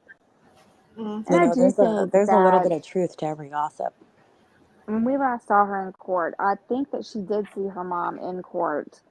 But I think the face that she gave to her mom was like, okay, Oh do yeah, what I tell wait. you to do. So, dude, I can't remember which reporter. There was a reporter that said somebody shoot him away. That was It was the mom and Yes, her that was in the parents were beginning here. though. it Yeah. was the That wasn't his beginning. last hearing. In the beginning, it said that there were relatives there that were, oh, I don't remember. I can't It remember either. said that they were distant relatives. So then I think we all assumed that it was like Octavian and his wife because it didn't specify who they were. And I think they said distant relatives as in plural or just relatives of Diana's, maybe. It could have And been that, Chris's brother too. and Right. I could swear it was of Diana though, but I could be wrong because it was a very like it was not that I guess significant at the time. But yeah, I could swear it was Diana's family. But the one of the reporters went to ask them a question and they said like they shooed them away.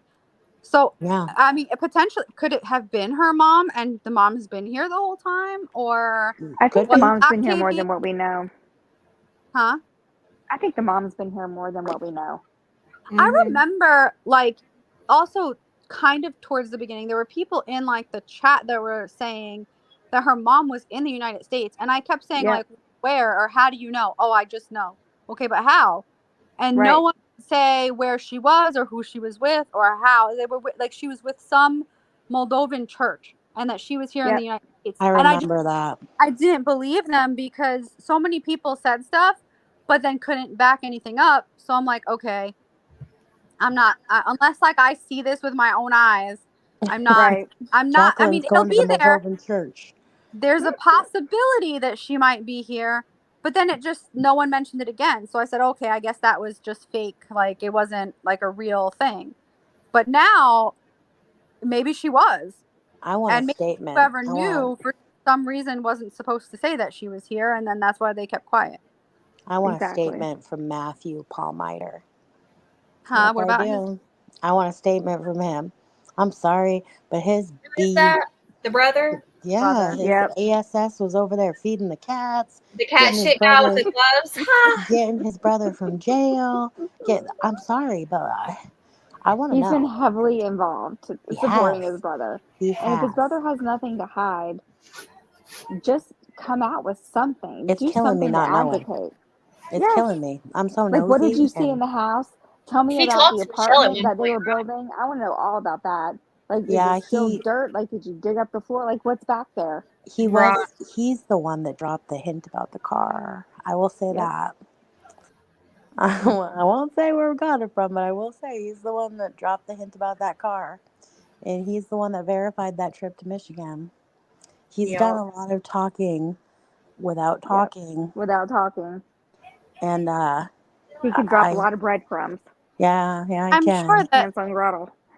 I mean, I'm sure because he was at the house with the lawyer and someone else, and Yes. I'm sure that he's being told, be careful of what you say because anything that you're like, if you say something like, and it's not right, like that could potentially be held against Chris. So, I mean, I feel like if I had a family member that was in that predicament and I believed that they didn't do anything and I didn't want them to wind up being in jail for something they didn't do, I probably would listen to the lawyer too.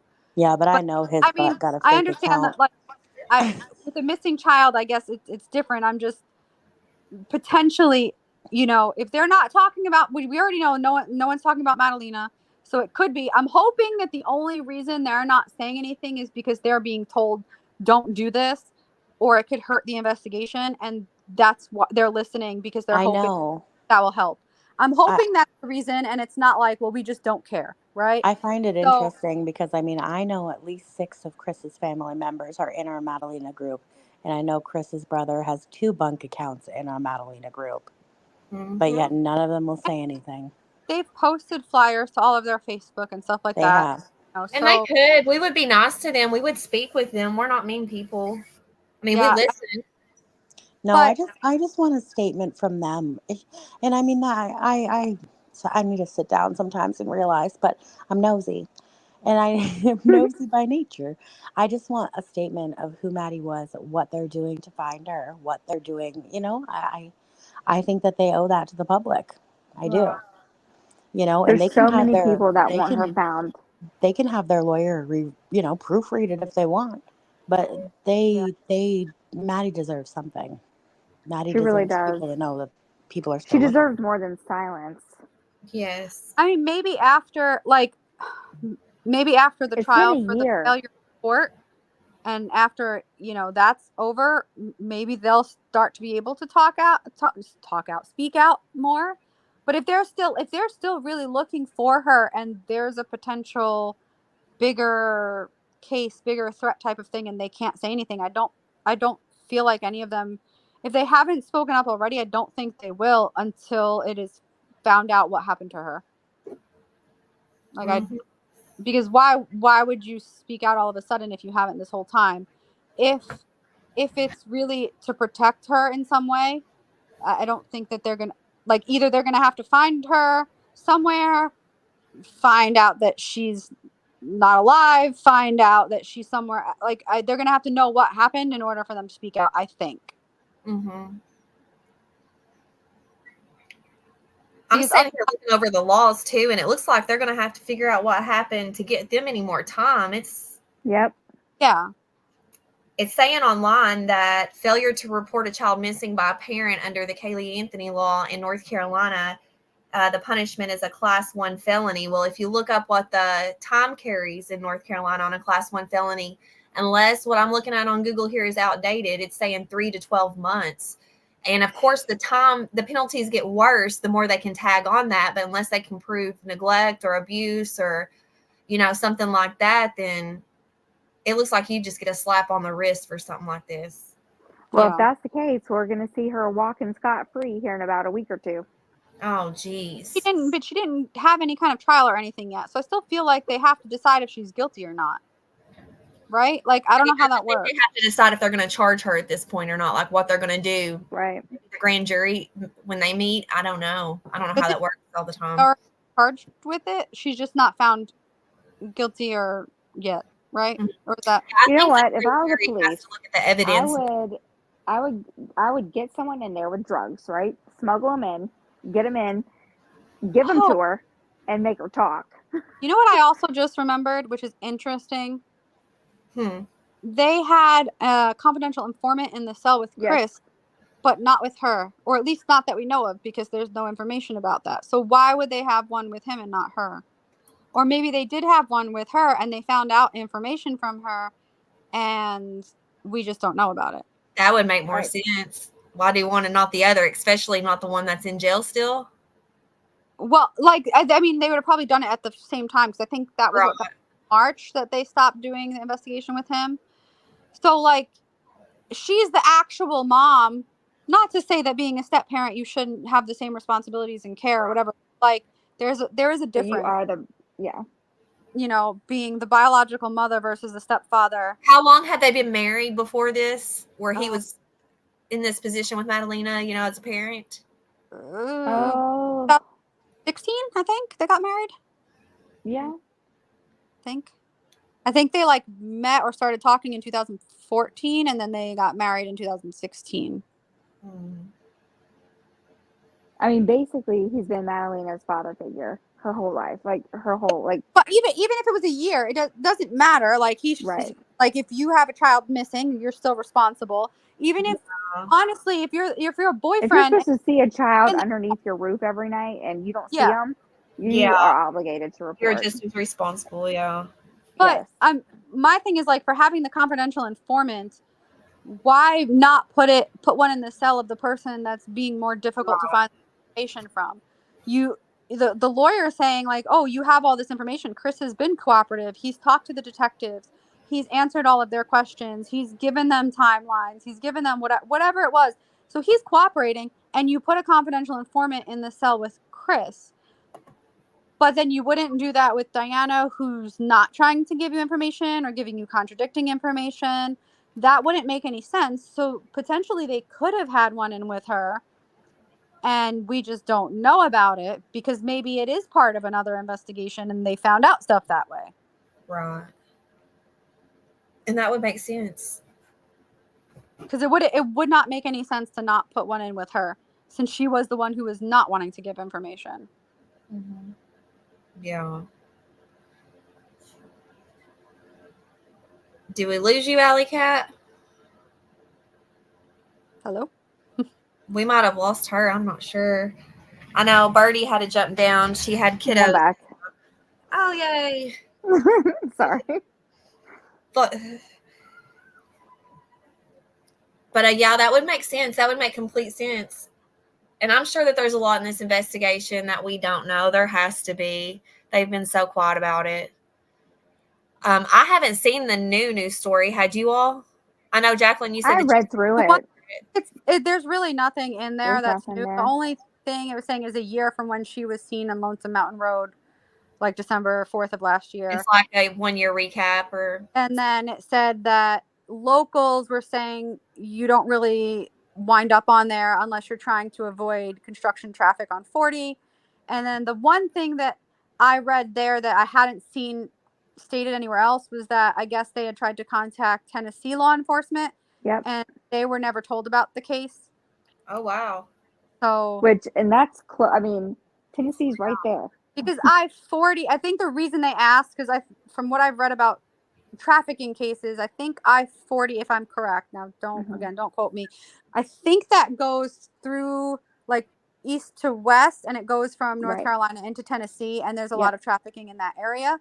So it would have made sense if they thought it was a trafficking type thing to maybe potentially contact Tennessee law enforcement to be like, hey, there's this girl missing from here, maybe keep an eye out if you hear anything, see anything, whatever.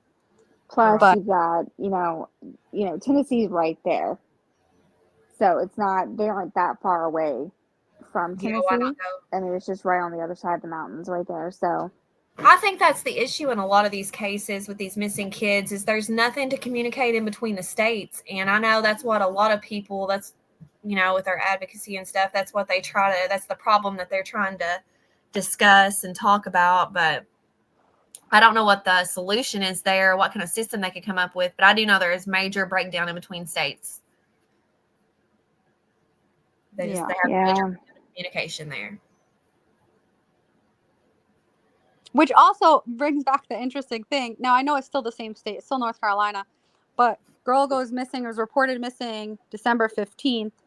And then someone allegedly is like, oh, my God, I think we saw this missing person in Sugar Mountain the very next day. So weird that would have happened in such a short time frame that someone would have been like, oh, I already know she's missing. And I'm going to tell the police in Sugar Mountain that I think this is the missing person from Cornelius. Like, right. I mean, it was just a blip. Like, I mean, it literally had just happened. And that area, I mean, granted, it was December, so someone could have been on vacation. They're skiing up there, but it's the actual like population of that area is super small.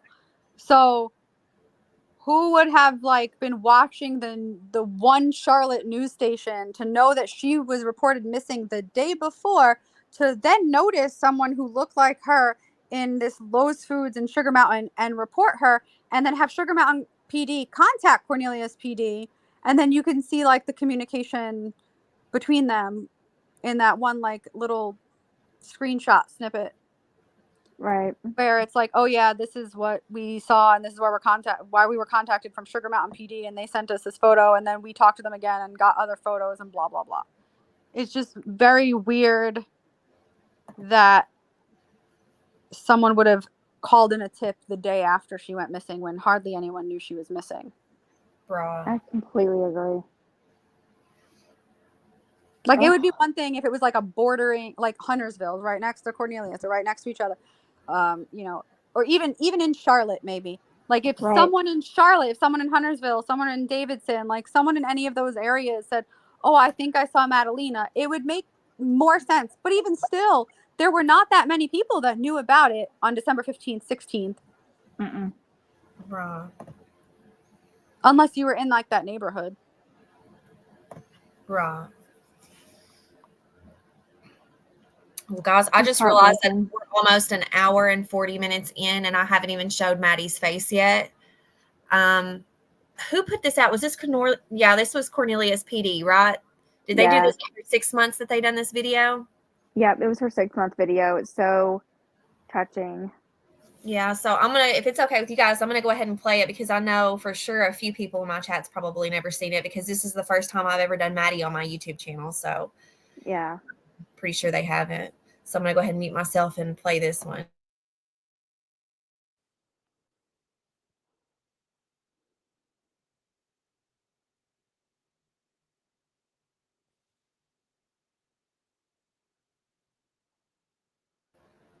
Did it have music? it does.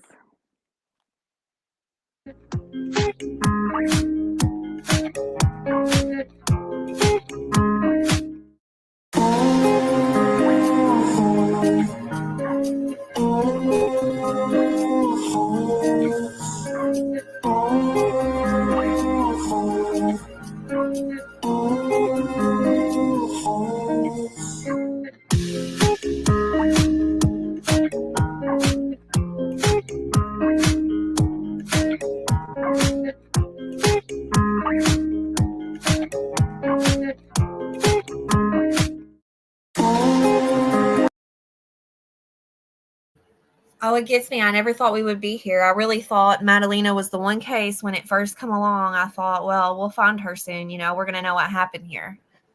I agree. It's so heartbreaking that, and there's so many people that want her found, you know, and there's just, I just feel like we just keep hitting brick walls, or there's, you know, nothing makes sense, but yet everything somehow is supposed to make sense somewhere along the lines, but we're not getting anything. So all we have left is, you know, speculation based on what we're able to find out and information that, you know, that we get from others. But I mean, I get law enforcement has their hands full, and I get that they're dedicated.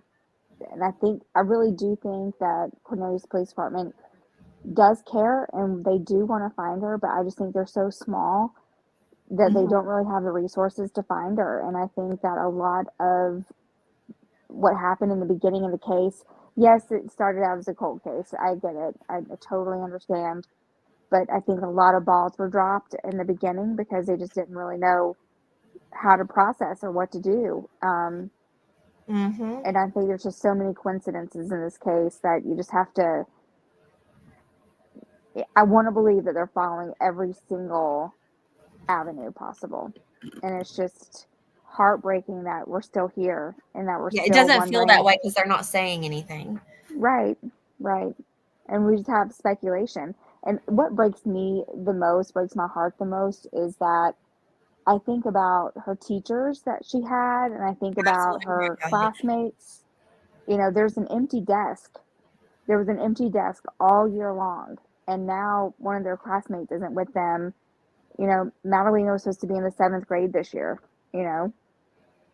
It's hard to believe. It is.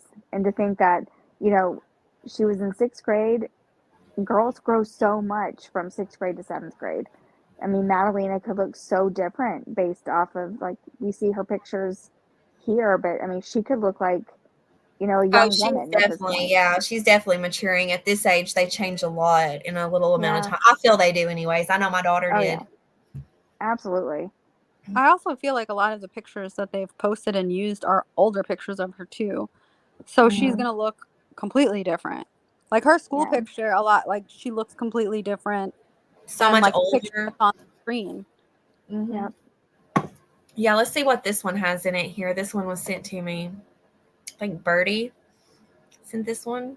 I miss you. Every minute and every hour. I miss you. Every minute and every hour. I've got it on replay. There you go. every minute. Okay, sorry about that. I keep on missing the pause button. That's my fault. You'll know me. Okay, so I think that we've covered a lot of what was in those other two links that I have pulled up here. Yes, we have. I think we covered the timeline in full. I mean, is there anything significant that you think that we haven't touched on yet, either of you? No, I just think we're awaiting what's next. Right. I do have another video here that Birdie had sent. If I can get it pulled up. Here we go. Let's see. Look at me sharing all these screens tonight. This is really giving me the practice I needed. Here we go.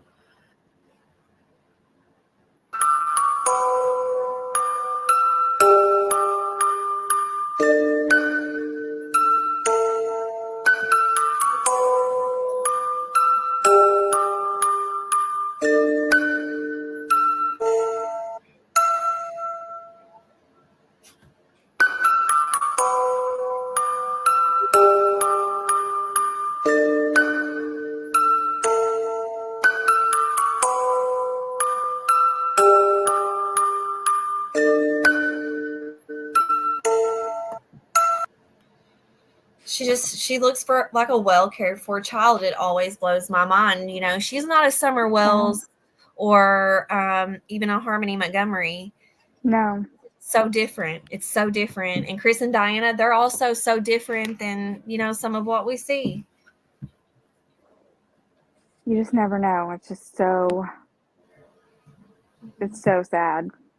Right. I definitely didn't think we would still be here. I definitely didn't think that we would still be looking for her. Right. Ugh. Well, guys, we're creeping up on bedtime around my household. True. But I mean, I've still got a few more minutes. Was there anything else that you guys wanted to add at all? Share. Anything, everything helps. Join the Facebook group. Yeah, I'll go share the link out for that right now. Yeah, there's so many flyers. There are so many, you know, avenues that you can reach out through there. I know any of the group admin, you know, if you just send us a message, chat, whatever, you know, Jacqueline's always on. We're always in there. So just. And they really know their stuff on this. Like, they'll answer any of your questions and you can trust that it's going to be true. Exactly. So just, you know, keep sharing any social media avenues that you might have. Anything helps. Of course, the longer a case goes on, the quieter it gets. You know, the news can't quite cover anything unless it's new. So all she has is the folks in this group, the folks who are listening to this. Just continue to advocate for her. Anything and everything helps. You know, share her story, share her name. You know, just whatever you can do. Did just Maddie keep her name out there. Media? Sorry to cut you off. Did she have social media? Who, Madalina? I don't think she had any that anyone ever found. Not even like a TikTok or anything? I don't think so. She plays online games. There was a story, I forget how long ago it was, but I saw it in our Facebook group, and it was one of the moms that her kid goes to school with her, and he had said something like she had logged in to her game or something, but I don't think anyone could verify its accuracy. Right.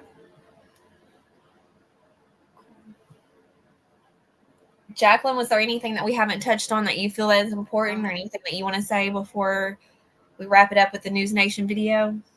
I was just trying to think. I mean, I think we touched on most of it. Right. Yeah, I feel like a clear timeline was put out there and a lot of the good information anyways.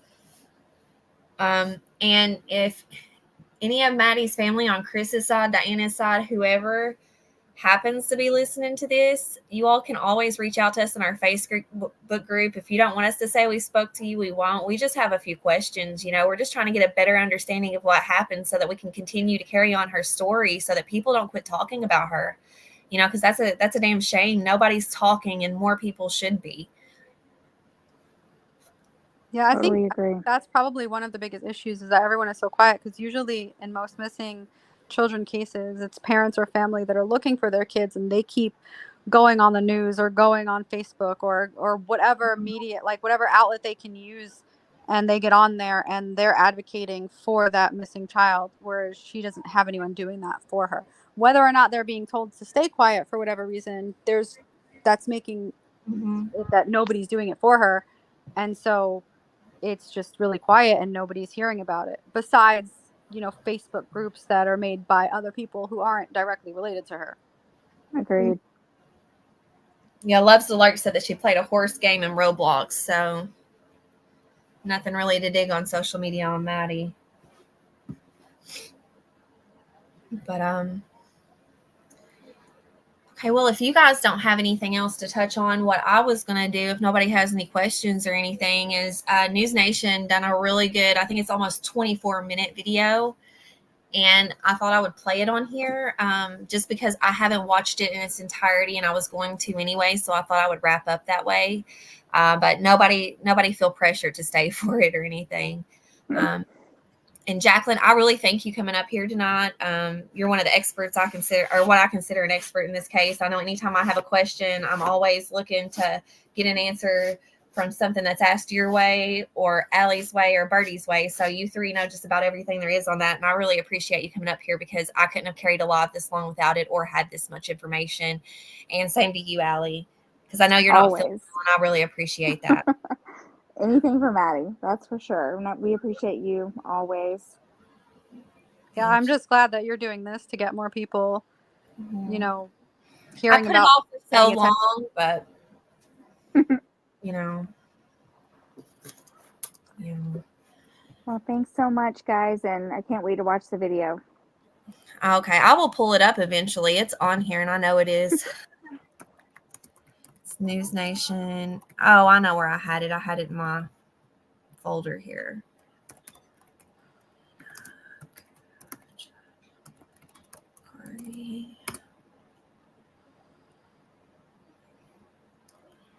Okay, yeah, so here it is. So I guess what I'll do is I'll play this video, and then after the video, I'll probably just drop down. I'll be in chat and stuff, guys, but I'm just going to let the video play. Jacqueline and Allie, you guys have wonderful nights, and anytime you want to come back up, you're welcome. Just ask me, and I'll throw you a link. Thanks, guys. Have a great night. Bye. You do the same. Okay. Here, if I had to share my YouTube. Oh, here we go. Okay. I started it here and I just stopped it because I thought I would just watch it with you guys. What I seen of it was pretty good. Pause it for a second here, let it do its thing. Recordings just got better. Hey, it's Dana from StreamYard. I'm so excited to announce that local recordings are now available.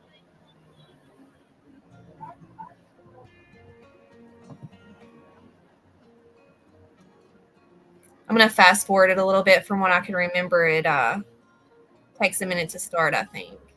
Well, I will if I can get back to it here. Yeah.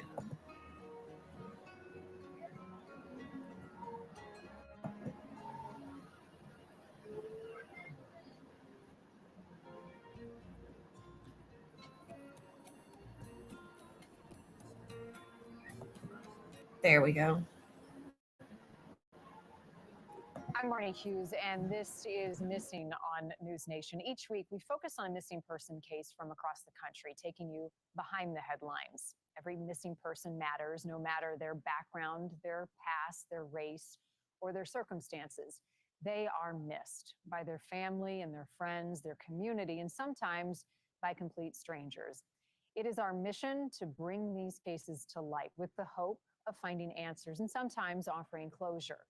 Maybe you can help us solve these mysteries too. And in a moment, you'll have an opportunity to take part in the discussion of today's case and pose your questions. Today in our Missing series, we have an update on a case out of North Carolina and a little girl who got off her school bus last November and vanished. For more than 9 months, police have been searching for Madalina Cojocari. Her mother and her stepfather are charged with failing to report her missing because they waited 3 weeks before filing a police report. And that was only when the girl's school demanded to see her. Since we last told you about Madalina's case, unsealed warrants have revealed some new details about the mother's trips to Western North Carolina to the mountains, recorded jail calls discussing bags of money, and potential sightings of Madalina and a distant relative.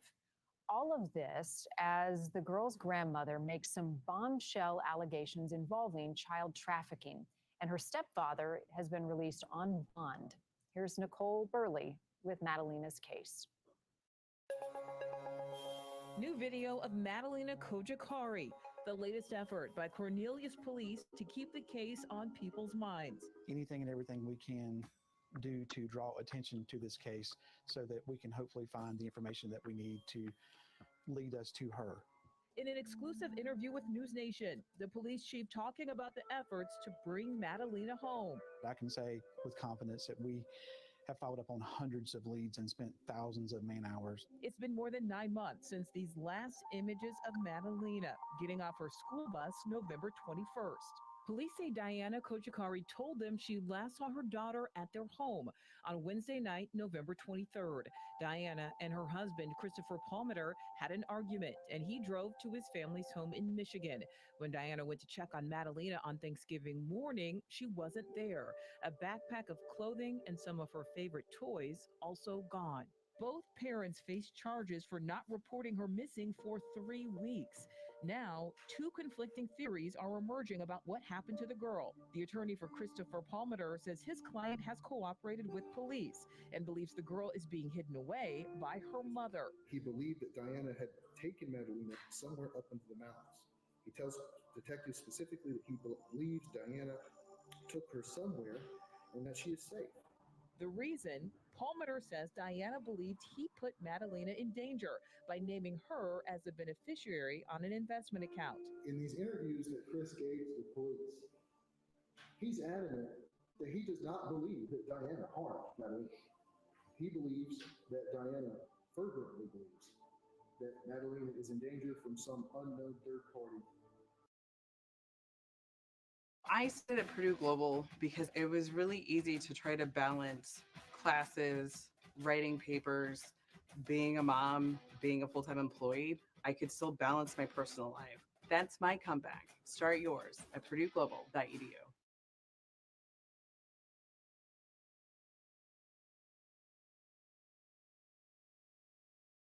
Recordings just got better. Hey, it's Dana from StreamYard. I'm so excited to announce that local recordings are now available on apparently related to him placing money and assigning benefits to her in a 401k account, something that doesn't make any sense. According to police, in a text message on December 2nd, more than a week after the disappearance, Diana indicated she was in the presence of the missing girl. It was the same day she allegedly had extensive conversations with a male cousin, identified as Octavian Sebanu, about smuggling her and Madalina away from Palmer. On December 3rd, Diana was seen in the city of Hickory, an hour west of her home, getting her oil changed. The attendant says there were children's toys in the car, but no child was present. And the Madison County Sheriff's Office confirms to News Nation on the night of December 4th, a deputy encountered Diana sleeping in her car near Lonesome Mountain. News Nation traveled to the mountains of western North Carolina to investigate a possible sighting of Madalina. On December 16th, a woman reported seeing a girl resembling Madalina with a male companion. There was a possible sighting at Lowe's Foods here in Sugar Mountain. We were able to track down video, still footage of that, and forwarded that to Cornelius. But police say the sighting and another one in California did not turn out to be Madalina. Still, the area is vast, and outdoor experts say it would be easy to stay hidden. There's a lot of remote locations here. It would be easy to hide somebody if you really wanted to, or to spend time away from anything you want. Just a lot of open space, a lot of places without internet or cell phone signal, a lot of woods, a lot of roads that go way off and dead end. Also revealed in the affidavits, recorded jail calls, one between Palmater and his brother, saying Diana had a lot of cash with her and he didn't know where it came from. And another call between Diana and her mother, discussing a bag of money, withdrawing cash, and a theory that Chris gave the girl away for money. A claim Diana's mother, speaking in Russian, repeated to reporters outside the courthouse. Мои дети попали у трафикантов для детей. Моя внучка живая, ее продали вместе с Дианой за $5 миллионов. Warrants show police have combed through the couple's financial records, as well as social media, messaging accounts, and phone data. Cornelius police saying only they are looking. She does sound nutty. We're taking everything that the grandmother has said into consideration during this investigation, and we're following up on all possibilities. But we have no indication right now that there's any sort of trafficking ring in our community. Diana's mom, laying out photos on the sidewalk, asked if she has a message for Madalina. Очень. И Мадалину, и Диану очень люблю. Диана у меня. Both parents have pleaded not guilty to charges of failing to report a missing child. Palmater released August 18th after posting a reduced bail of $25,000, ignoring questions from reporters. Christopher, where is Madalina? Where is Madalina? Where is Madalina? The Cornelius police chief pledging his department will not give up. I am confident we will solve this case and we will find Madalina. It has been 9 months and she remains missing. Madalina Cojocari, Madalina's mother, remains in jail with a bond set at $250,000. As you watch this case, I know you have questions, so I encourage you to participate. If you have questions, whatever social media you're watching on now, you can submit those questions. We'll do our best to answer them to the best of our ability. Joining me now, trial attorney Misty Maris, also News Nation contributing legal mind. Thank you. As you look at this case, I'm curious what stands out to you legally, because it is unraveled into quite a web with two different theories. Absolutely. So what stands out to me the most, first of all, we have the failure to report Madalina gone missing for a very long time, right? 3 weeks. The law, Kaylee's law, kicks in after 24 hours when somebody, a parent, knowingly does not report a missing child. So that's part one. The other part that sticks out to me is that they didn't come eventually willingly to report Madalina missing. Instead, the school said, we need to see Madalina. We haven't seen her in a certain period of time. So that, to me, that all leads to that intent element for that particular part of the case. Now, keep in mind, the mother is still being held. The stepfather's out on bond. He's cooperating, providing information. We learned a lot of new things from these warrants. And I'm thinking, and look, behind the scenes, once child trafficking is implicated, that is federal. So while this is still being investigated by the local law enforcement, I imagine behind the scenes, you have federal law enforcement investigating this case and seeing if there's other charges that may potentially be brought against Madalina's mother. And I think all of that is happening simultaneously. Whether or not there's merit to what the grandmother said, we don't know. But I can't imagine that there isn't a feverish investigation into that, because the reason for Kaylee's law is that you lose a lot. You lose a lot of time. 48 hours is the critical time frame, Marnie, for a missing person. Yeah. And so when somebody is not reported missing, video might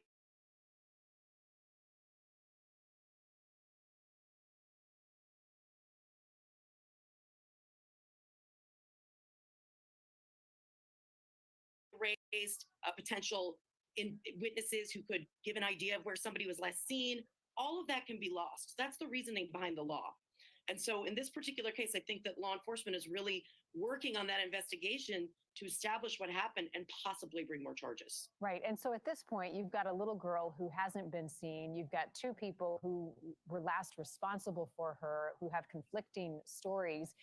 I would be curious if they're trying to throw investigators off the scent, because the information they're sharing, they did so while they were incarcerated, right? Jailhouse calls between their family members. So you have to wonder about both of their credibility and where the truth lies in these two stories. Marty, you're absolutely right. And jailhouse calls and jailhouse confessions are notoriously questionable. There are always issues with respect to credibility because of exactly what you said. Are they calculated? Are they for the purpose of creating a narrative behind bars while the rest of the investigation is being unraveled? That being said, they're also taken seriously because, on one hand, the jailhouse call can be questionable because of all of those issues of credibility.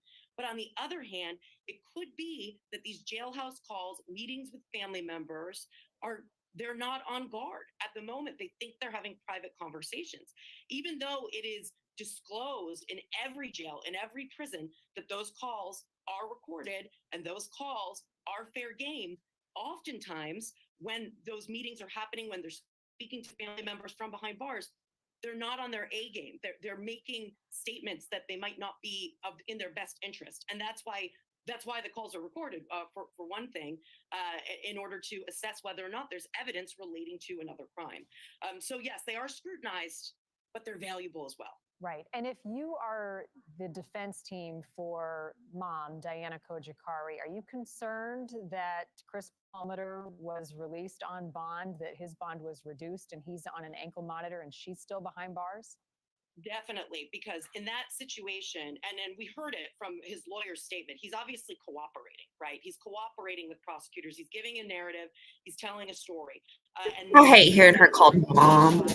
The mother is still behind bars. And a lot of that is judicial discretion, especially in North Carolina. So every state has different rules, a lot of discretion in North Carolina when it comes to a felony charge. So the fact that he's out and she's in as a defense lawyer, first of all, I'd be making a lot of arguments about why she should be out as well.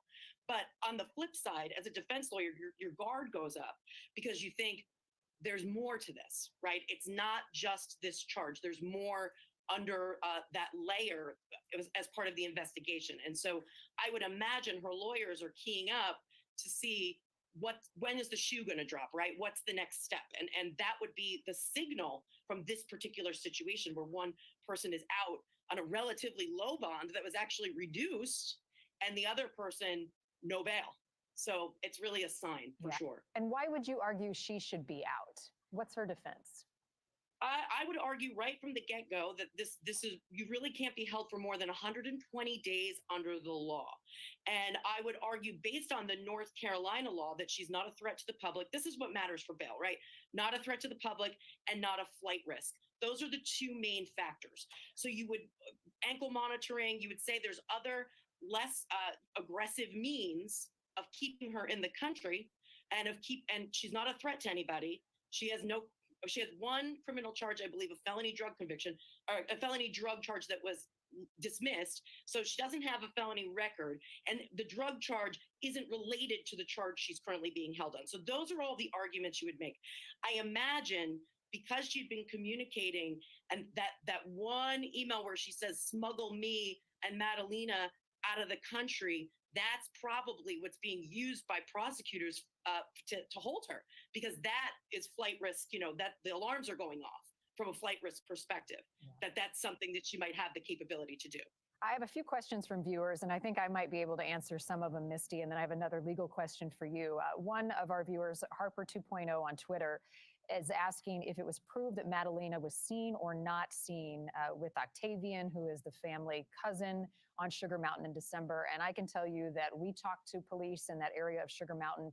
They did confirm that there was a possible sighting, but police in Cornelius have said it was not Madalina in this case. I've got another question this is from Tiffany Ross on YouTube. She wants to know if Chris and Diana have spoken since the release. We don't have an answer to that question, but I have one about the property being checked from Eastern Girls 1969. Have they checked their whole property? The answer to that is yes. They had been doing some burning of furniture in their backyard, and that was taken into evidence. Neighbors thought that was very peculiar. In this case, what were they burning? Why were they doing it? It was around the time that Madalina had vanished but had not yet been reported. So very peculiar. Good questions from everybody who is watching. My question for you, Misty, is we don't know if a crime has been committed. We know this little girl is gone. We can assume that something against her will has happened to her. Mom's not talking. Stepdad says, this is what I think happened. For a prosecutor, though, to charge a crime, I hope she's alive. If she's not, do they need a body to charge either of them in a crime? And can they do so without that? So they can, by the way, Marty, just note, those are all excellent questions. Wow, the viewers have such a detailed eye to this case, which is so important because that's the reason we covered this on News Nation, right, to raise awareness. So kudos to the viewers. As far as your question, no body murder cases are more difficult to prove, but they're not impossible. You can have circumstantial evidence that tends to show that somebody is no longer alive. The reason that they're difficult to prove is because the body is the best piece of evidence in a case. It can show the means and manner and time of death. So without a body, it can be more challenging, but other evidence can be sufficient to prove a nobody case in a court of law. With respect to this case, definitely they are working behind the scenes to further the investigation. And that's why you see her being held on a charge that is relating to the time frame it took her to report Madalina missing. That is always going to be suspect when a parent does not report their child missing. And so that's why we're seeing this continue to unfold and investigators continue to be looking at her conduct and looking for evidence relating to that time frame. So not impossible, but definitely need more to charge at this juncture from what we've seen in the public sphere. Right. And I guess just the optics of it, you know, when you have a child go missing, if the parents aren't screaming from the rooftop immediately when they go missing, right, you start to wonder, you know, your little spidey senses go up. Any normal person would say, my child's missing. You do everything you can to find them. It didn't happen in this case, so it raised a lot of suspicion. Then you add money into the mix. How does that complicate an investigation and their legal defense? It acts as a motive, right? So now when there's money in the mix, investigators are going to be looking at the money, they're going to follow the money, and they're going to see the potential for financial gain as a possible motive. So from a prosecutor perspective, that is a really key factor as they continue to develop a potential case. Now, from a defense perspective, you're already on alert here to say that, number one, money can't be a motivating factor if you did nothing wrong, right? So money is ancillary if you're not responsible for the disappearance of the child. So I imagine defense attorneys are going to focus on that. But of course, if the money factor comes into play, we spoke about this before, prosecutors do not have to show motive in a court of law in order to obtain a conviction. But by gosh, it helps, especially when you're talking about a child, because everybody is going to have the question that you just said, Marnie. How could a parent not be shouting from the rooftops when their child is missing? How could a parent be so callous about this situation? And so then you factor in the money component, and it helps a jury to be able to wrap their mind around the why. And that's going to be incredibly important if this case goes to trial. And I think that lag in time, plus the money, and then if they get a lead on something else, well, maybe then you have a case. Maybe then you have a case for sure. Two more questions. Again, I can answer these. Diane Richards on YouTube, was the trip to Michigan confirmed? So that was the trip that Chris took to Michigan. He says he went there, but that is also still part of the investigation.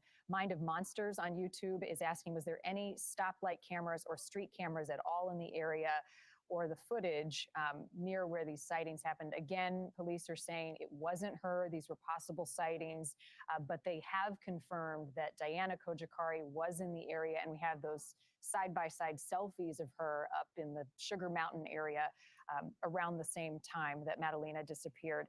You know, as you look at this case, you've got mom, stepdad, and then in the warrant, Misty, you've got this other family member, Octavian Sabanu, and we mentioned him in the piece. He was named in the warrant that was unsealed in March. He's Diana's cousin, only relative in the U.S.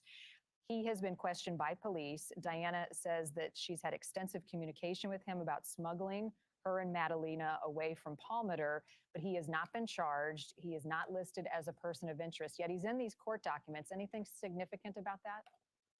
It's twofold. So being in the court documents, just because there's an uncharged individual in the court documents doesn't mean that there wouldn't be charges down the road. There's always the possibility of that.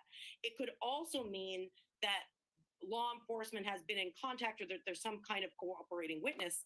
And the other thing is, it couldn't signal neither one of those things. It could just be a relevant fact, and specifically relevant to that bail discussion we were just speaking about. So something that prosecutors are absolutely going to want in that warrant, that there was talk of smuggling previously. So it could go many, many different directions. But remember, even if no charges are brought, it doesn't mean that there couldn't be a time or place where they are down the road. Yeah. And just a moment ago, we showed you the last known video of Madalina getting off her school bus in November of 2022, right around Thanksgiving. I hope, Misty, that the truth lies somewhere between these two very bizarre theories from mom and stepdad, and that Madalina is alive and maybe is being hidden somewhere in the mountains of Western North Carolina. That is our hope in all cases, that they are solved and it's a positive outcome. But this one is very curious. Misty Maris, thank you for your attention on this case. If you have any information about Madalina Cojocari, you can contact the Cornelius Police Department in North Carolina. And if you have a missing person case you think we need to focus on, you can send it to us at newsnationnow.com/missing. We'll take your tips as well on this case and others. I'm Marnie Hughes in Chicago. I'll be back next week with another missing case. Thank you.